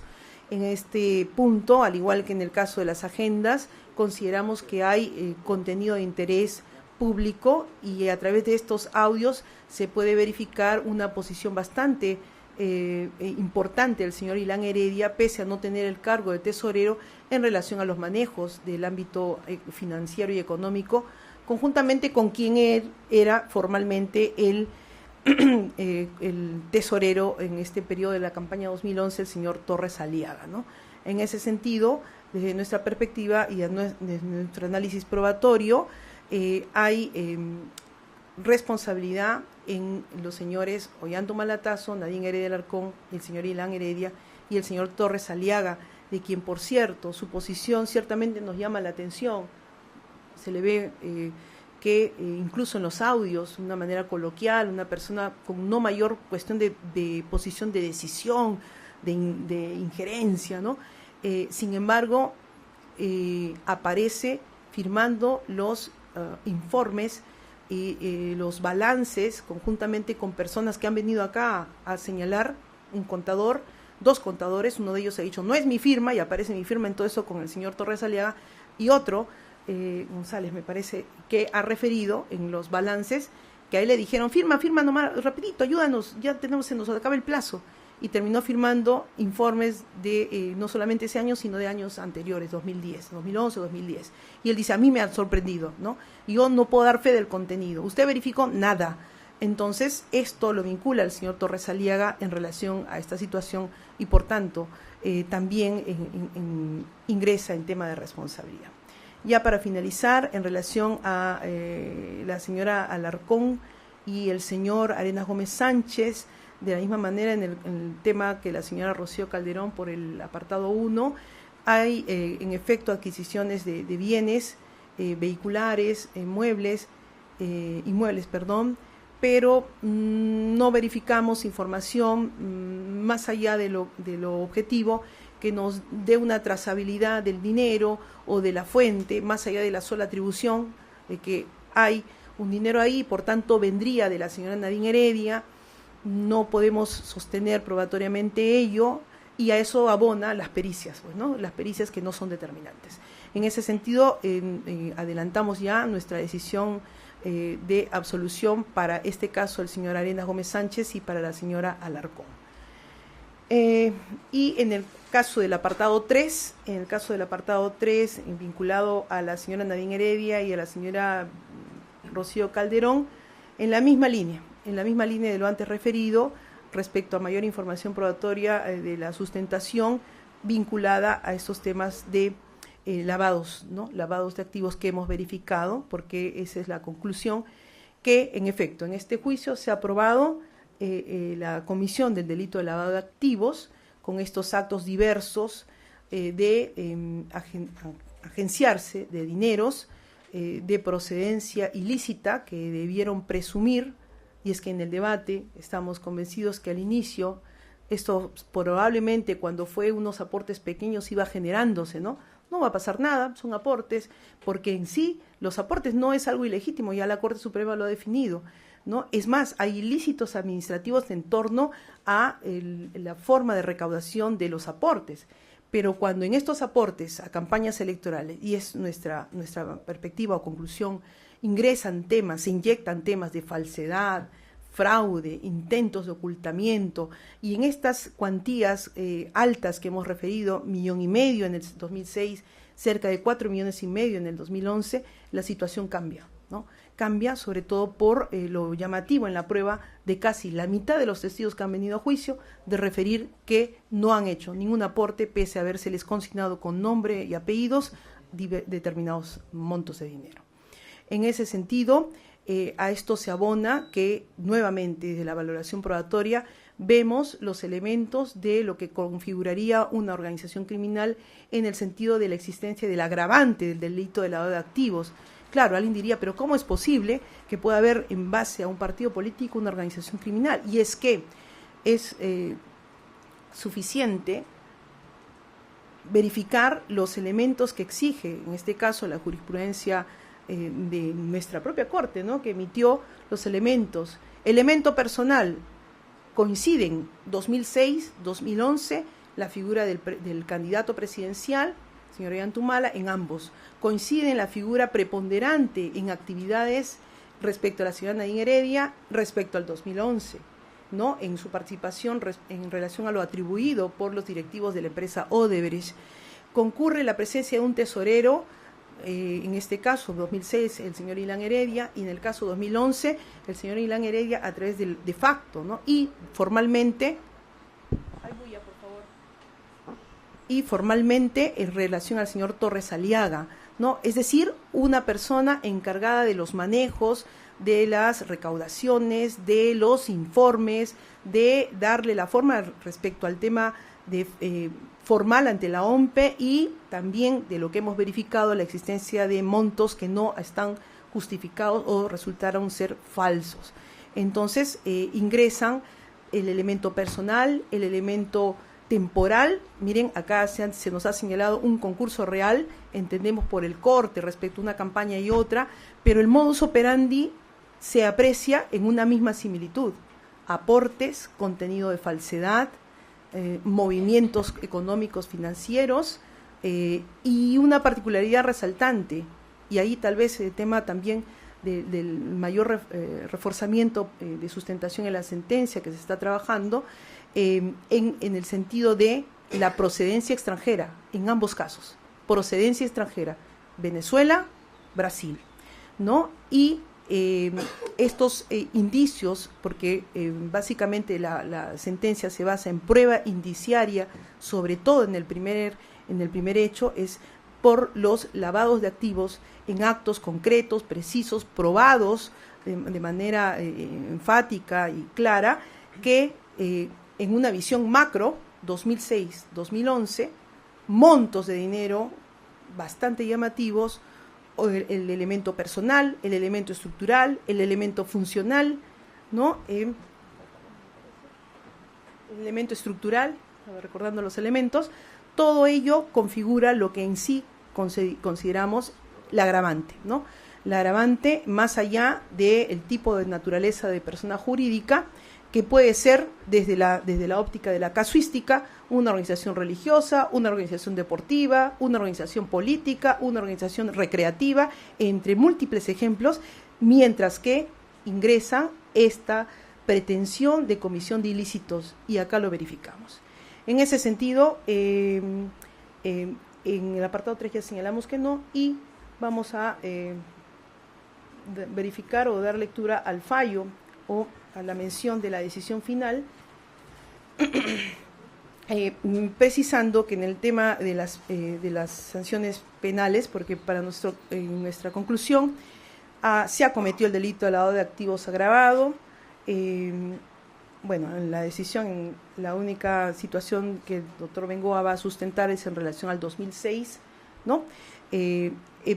En la conclusión del colegiado, en este caso, es por la comisión del delito de lavado de activos agravado y la responsabilidad penal de los acusados con las precisiones de ámbitos de absolución, ¿no? Y en el tema de las penas, el Ministerio Público ha peticionado diversas penas bastante altas, ¿no? Entendemos por el fundamento del concurso real. No ha habido definitivamente una desvinculación nuestra, no lo íbamos a hacer y no lo hemos hecho respecto a un delito continuado, que también hay características. Nosotros, sopesando el tema de estas consideraciones de los fácticos, de lo que se ha probado y de esta suerte de continuidad, aun cuando hay un corte entre un hecho y otro, y ahí la sustentación del concurso real, en el ponderar el tema de las consecuencias penales en cuanto a las sanciones condenatorias, ¿no? Y en el tema para terminar y leer el fallo, el tema de la pretensión civil, consideramos, sí, el colegiado, en una decisión de imponer un pago de reparación civil a las personas condenadas en el monto de 10 millones de soles.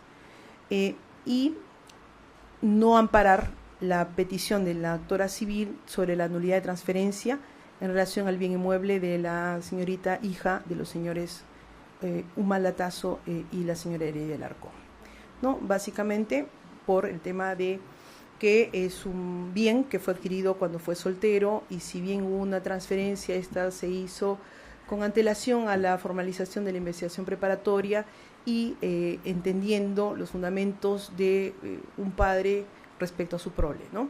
Nos parece no hay un fundamento como para entender un ánimo doloso de que evitar un pago de una probable reparación civil frente a la prioridad de la prole, ¿no? Del hijo o de los hijos.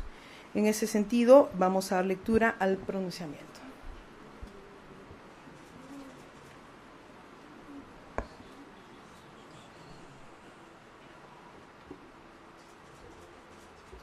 Gracias. Sí, nos estábamos olvidando respecto a las personas jurídicas. Gracias, doctora Caballero.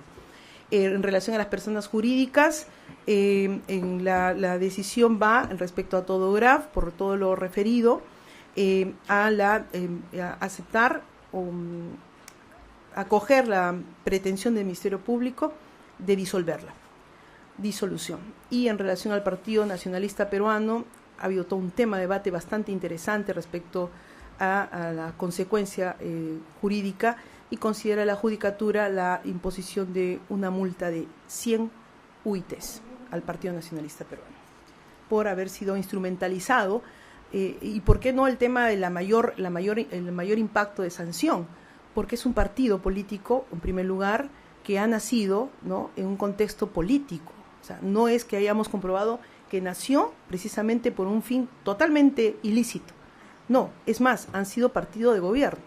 En ese sentido, creemos que en el camino fueron instrumentalizados, fue la persona jurídica utilizada para todos estos mecanismos que hemos referido, sobre todo el de los aportes, que no llega al ámbito que sí llega la empresa Todograf.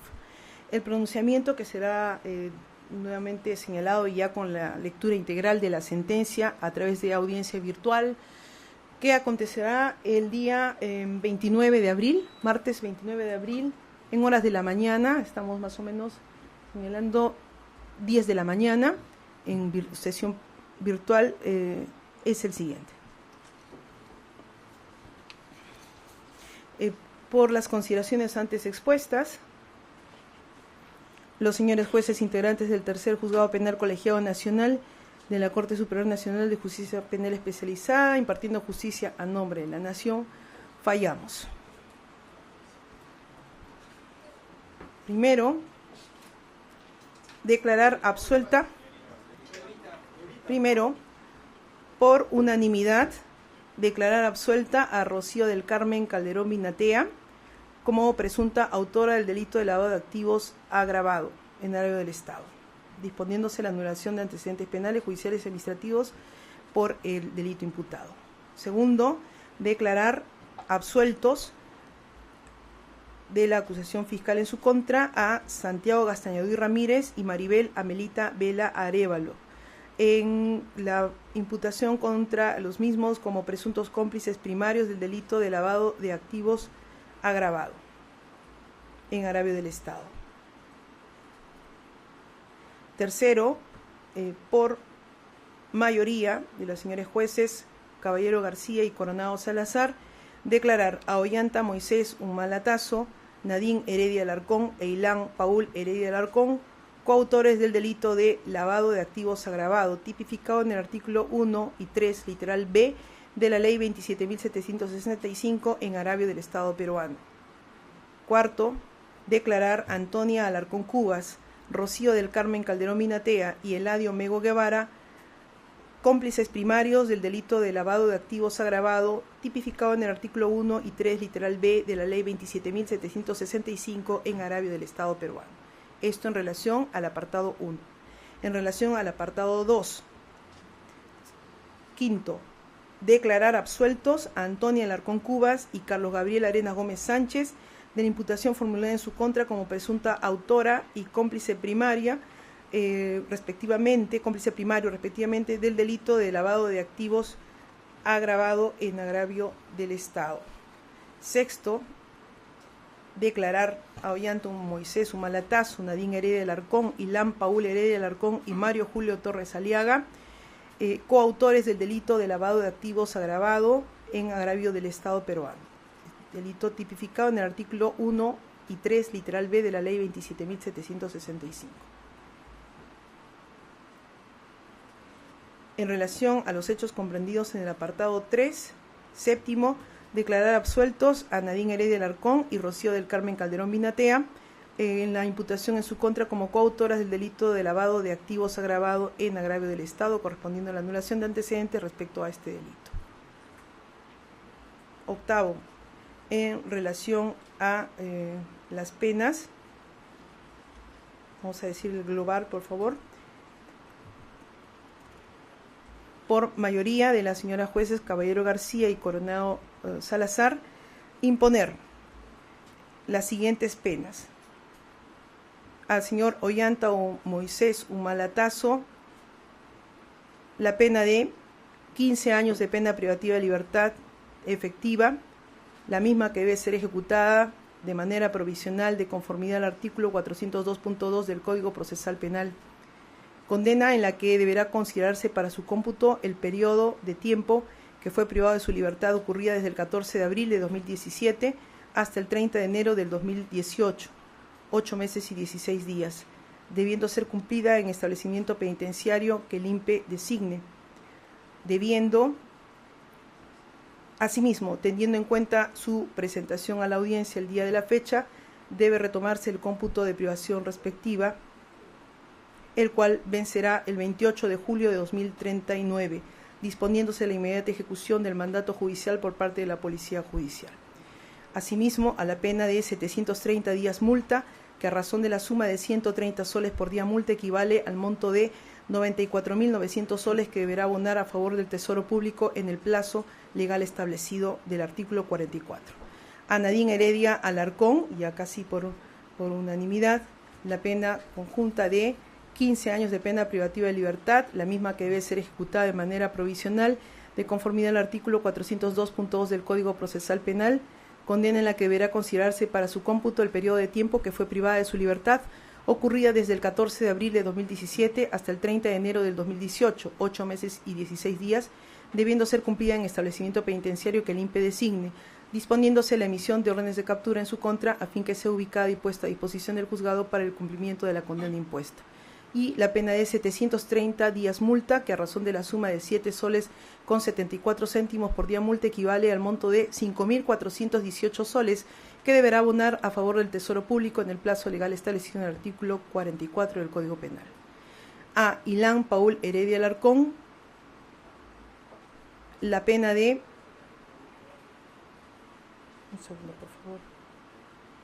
12 años de pena privativa de libertad, la misma que debe ser ejecutada de manera provisional de conformidad al artículo 402.2 del Código Procesal Penal, debiendo ser cumplida en el establecimiento penitenciario que el INPE designe y habiéndose presentado a la audiencia judicial, la sanción penal referida debe ejecutarse desde el día de la fecha, 15 de abril de 2025. En este caso, entonces, corregimos, disponiéndose la emisión de las órdenes de captura en su contra a fin que sea ubicado y puesto a disposición del juzgado para el cumplimiento de la condena. Y 730 días multa, que a razón de la suma de 7 soles con 75 céntimos por día multa, equivale a 5.657 soles con 50 céntimos que deberá abonar a favor del Tesoro Público.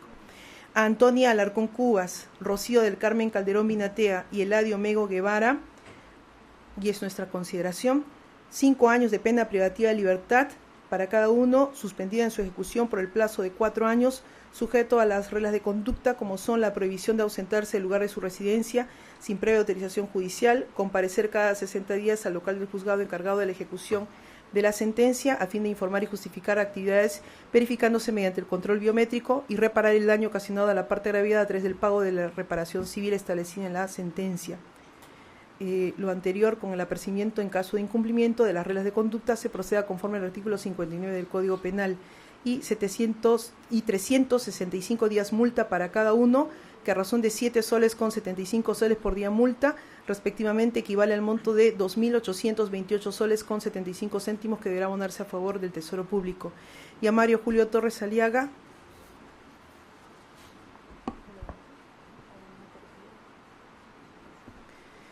la pena de 8 años de privación de libertad, que deberá ser cumplida en un establecimiento penitenciario que el INPE designe. Se ordena que, de la misma manera que en los casos anteriores, debe efectivizarse el cómputo a partir de la fecha, con la precisión, en todo caso, el día de la sentencia, de la fecha de vencimiento de la misma. Y a 365 días multa, que a razón de 7 soles con 75 céntimos por día multa, equivale a 2.828 soles con 75 céntimos que deberá abonar a favor del Tesoro Público. Disponiéndose en el caso del señor Torres Aliaga la procedencia de la ejecución inmediata por parte de la Policía Judicial. 10. Se declara la persona jurídica Todograf, Sociedad Anónima Cerrada, vinculada al delito de lavado de activos agravado, apartado 1, por lo que se le impone la consecuencia accesoria peticionada por el Ministerio Público de disolución, para cuya ejecución deberá oficiarse a la oficina registral competente a través de la Superintendencia Nacional de Registros Públicos. 11. Se declara la persona jurídica Partido Nacionalista Peruano vinculada al delito de lavado de activos agravado, apartado 2, por lo que se le impone la consecuencia accesoria de 100 unidades de impositivas tributarias que deberán ser abonadas a favor del Tesoro Público. 12. Se impone, hay consecuencia accesoria de comiso extensa, que en todo caso igual la daremos lectura al momento de la sentencia en relación a diversas partes condenadas. Y finalmente declarar infundada 13 la pretensión de la actora civil, Procuraduría Pública especializada en delitos de lavado de activos y procesos de pérdida de dominio, de imponerse consecuencias jurídicos civiles a los sentenciados absueltos Santiago Gastañadú y Ramírez, Maribel Vela Arévalo y Carlos Gabriel Arena Gómez Sánchez. Declarar fundada en parte la pretensión civil de la actora civil. En consecuencia se fija como reparación civil el pago de 10 millones de soles que de manera solidaria deberán abonar los sentenciados condenados en el presente caso. 15. Declarar infundada la pretensión civil de la actora civil Procuraduría Pública especializada en delitos de lavado de activos y procesos de pérdida de dominio en relación a la nulidad de transferencia peticionada respecto de los bienes inmuebles ubicados en la avenida Armendáriz, 562, departamento 102, Miraflores, y la avenida Armendáriz, 568, estacionamiento 1, Miraflores, conforme a las partidas electrónicas. Propiedad de Hilari Humala Heredia, adquiridos por anticipo de herencia. Y 16, no imponer pago de costas a los sujetos procesales. Firma la decisión, el fallo, señores jueces, Caballero García, Coronado Salazar, Bengoa Valiglesias. Esta es la decisión emitida por el colegiado. Alguna precisión que pueda requerirse en todo caso a nivel de la sentencia se precisará el día 29 de abril. Y vamos a escuchar a continuación el voto del magistrado Max Oliver Bengoa Valdeiglesias respecto a algunos puntos o aspectos puntuales. Adelante, doctor. Muy bien, gracias, señora directora de debates. Por favor, si podemos proyectar, hay una diapositiva concreta. Vamos a efectuar el análisis del hecho 1 sobre lavado de activos y estándar probatorio que a consideración del suscrito debe tenerse en cuenta. En principio, siempre en respeto y consideración a la decisión emitida por mis colegas integrantes del colegiado.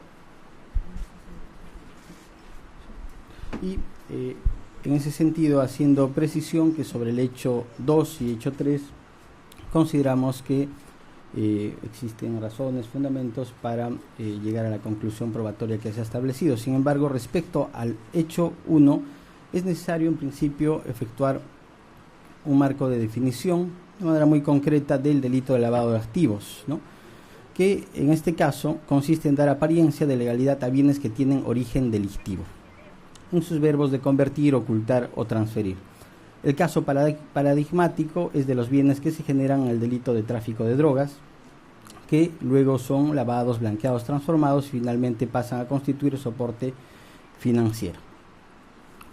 Ahora, hay tres aspectos nodales, medulares a considerar para este análisis, que es un delito autónomo, el origen delictivo y el estándar probatorio.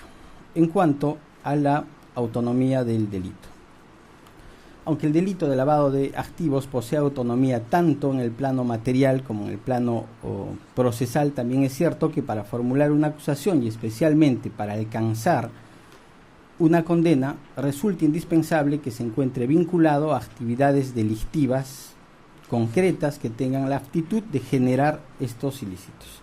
En cuanto a la autonomía procesal, existe consenso en doctrina sobre este punto, y en cuanto a la autonomía material, a nuestra consideración tiene un carácter relativo. Respecto al origen delictivo, la evolución de este delito de lavado de activos lo vincula con el tráfico ilícito de drogas, y las diversas convenciones, Viena, Palermo, Mérida, también siempre han estado referidas a la existencia de un ilícito por el cual se genera un dinero sucio y a partir de allí se transforma, se convierte. Más allá de la discusión doctrinal existente, existe sí un consenso mayoritario y en todo caso una posición mínima en ese sentido, señala que el origen podría ser ilícito de manera general. No compartimos esa posición, ya que a nivel normativo, el artículo 10 del decreto 1106 establece la necesidad de una actividad criminal previa, ¿no?, que mínimamente se ha acreditado en todo caso de manera general. A nivel jurisprudencial tenemos la sentencia plenaria casatoria 1 de 2017, que en sus fundamentos C y D señala lo relevante.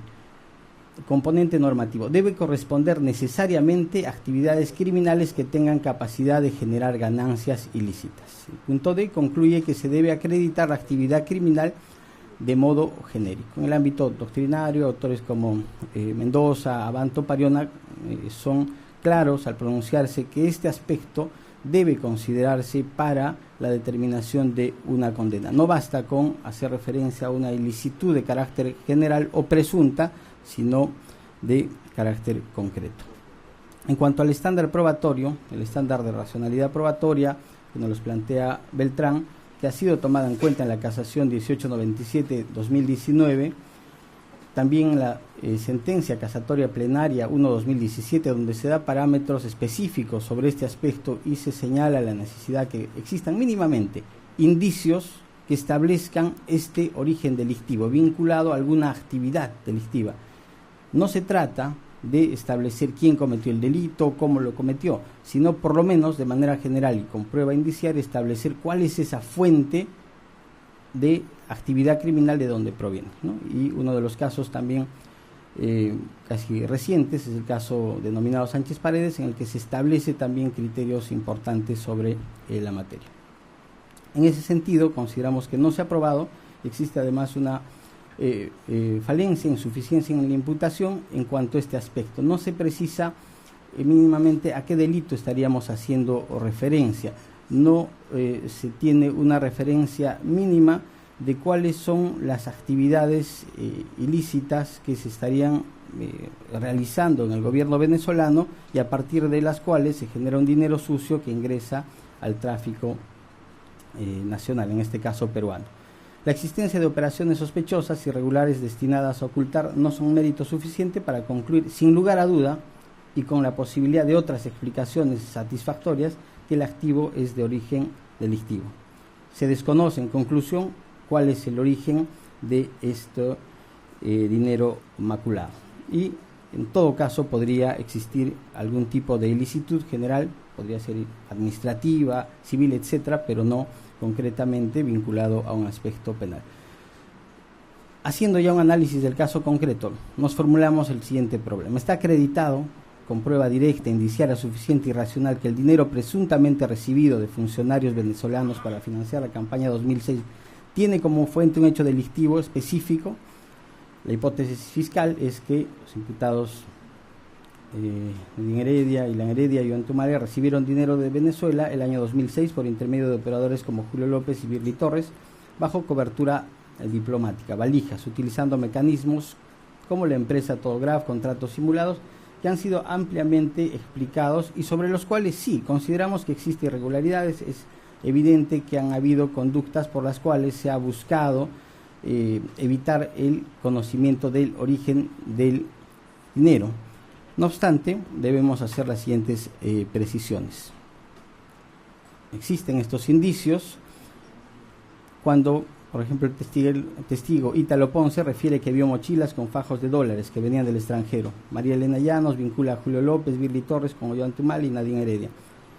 Existen otras declaraciones que refieren que tenían conocimiento de inteligencia, que existía presuntamente, ¿no?, ingreso de dinero en efectivo desde Venezuela. Pero no bastan para concluir ese ingreso, pues presunciones, conjeturas, sospechas o de alguna manera la creencia general de que se dio esta situación. En ese sentido, no existe una conexión probada con un delito fuente determinado conforme al estándar de la sentencia plenaria casatoria 1 de 2017. Requiere que el lavado de activos derive de un delito base.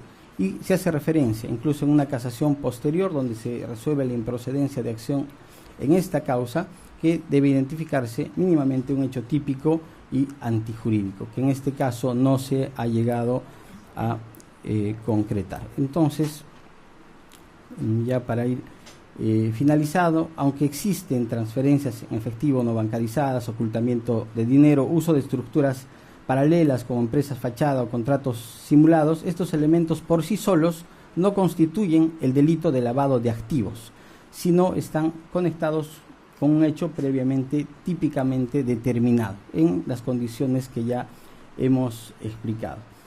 La consideración por la cual el dinero existe o hay mochilas con dinero no suple la necesidad de demostrar de dónde provino el dinero y más aún qué actividad concreta lo generó, ¿no? En ese sentido, el derecho penal no sanciona la tenencia de dinero sin justificación, sino la manipulación de dinero proveniente de un ilícito, en este caso de carácter penal.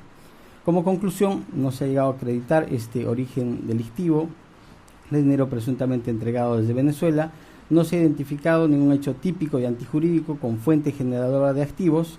Los indicios de ocultamiento no permiten por sí solos fundar la subsunción típica de lavado de activos. Y las hipótesis alternativas diversas que han planteado las defensas no han sido descartadas de manera racional. Por tanto, debe concluirse que el hecho 1 no ha sido acreditado penalmente conforme al estándar de racionalidad probatoria exigido, y los imputados no pueden ser considerados responsables por el delito de lavado de activos. Cuestión diferente a la que ya ha sido analizada y por la cual el suscrito considera que en un segundo hecho sí existe un marco general por el cual se advierte visos de corrupción, no solo interna, sino externa, y de la cual existiría pues una fuente de dineros maculados. Por tanto, en este caso consideramos que no se debe aplicar las penas correspondientes por el hecho 1 y las consecuencias correspondientes, quedando subsistentes en todo caso los demás aspectos que ya han sido señalados en el fallo emitido. Gracias. Señora directora de debates. Vamos a... un momento, por favor. Doctor, vamos a dar por terminada la sesión. Le pido darme el uso de la palabra muy brevemente. Es muy importante. Un momento.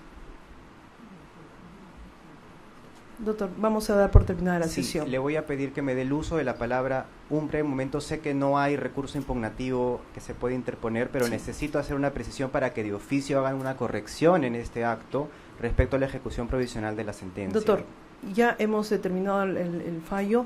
Ha sido un debate bastante largo y extenuante, y cualquier situación, doctor, en todo caso, en el momento de los pronunciamientos de la sentencia. Sí, eso va a ser en 8 días, ¿correcto? Sí, sin embargo, se va a ejecutar provisionalmente en este acto de la sentencia. Yo tengo que decir que hay una sentencia del TC que ha dicho que con los adelantos del fallo no se ejecutan las sentencias, sino con las lecturas íntegras. Sentencia del TC del 5 de diciembre del 24. Es importante que ustedes conozcan esos términos. Doctor, la conocemos.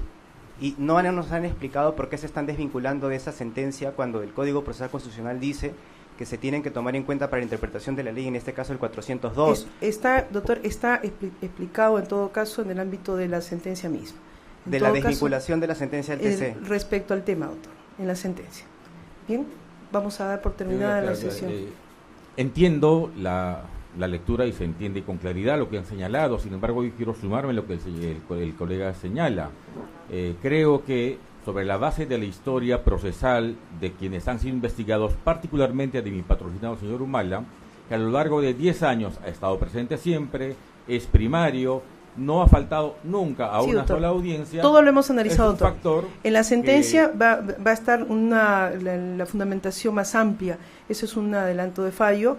Claro. No es la primera vez que emite el colegiado una decisión al respecto, y cualquier situación, si es que hay alguna situación que corregir, para eso es la garantía de la doble instancia, ¿no? Y en algunos casos ha habido, en efecto, una situación de corrección, en otros no, pero ya nosotros estamos cerrando la sesión, doctor. Entiendo que no hay un recurso impugnatorio, sin embargo, solicitamos que de oficio se pueda revisar una medida así, porque son personas que han estado 10 años teniendo un perfil correcto en el cumplimiento de las reglas que su colegiado ha señalado, que en las etapas previas también se han señalado, y de la defensa resulta excesiva una ejecución inmediata de un fallo que es en primera instancia, porque ellos tienen todavía el derecho de la presunción de inocencia, tienen el derecho de la segunda instancia, y en esa medida, sobre la base de que no hay recurso impugnatorio, nosotros solicito al colegiado que de oficio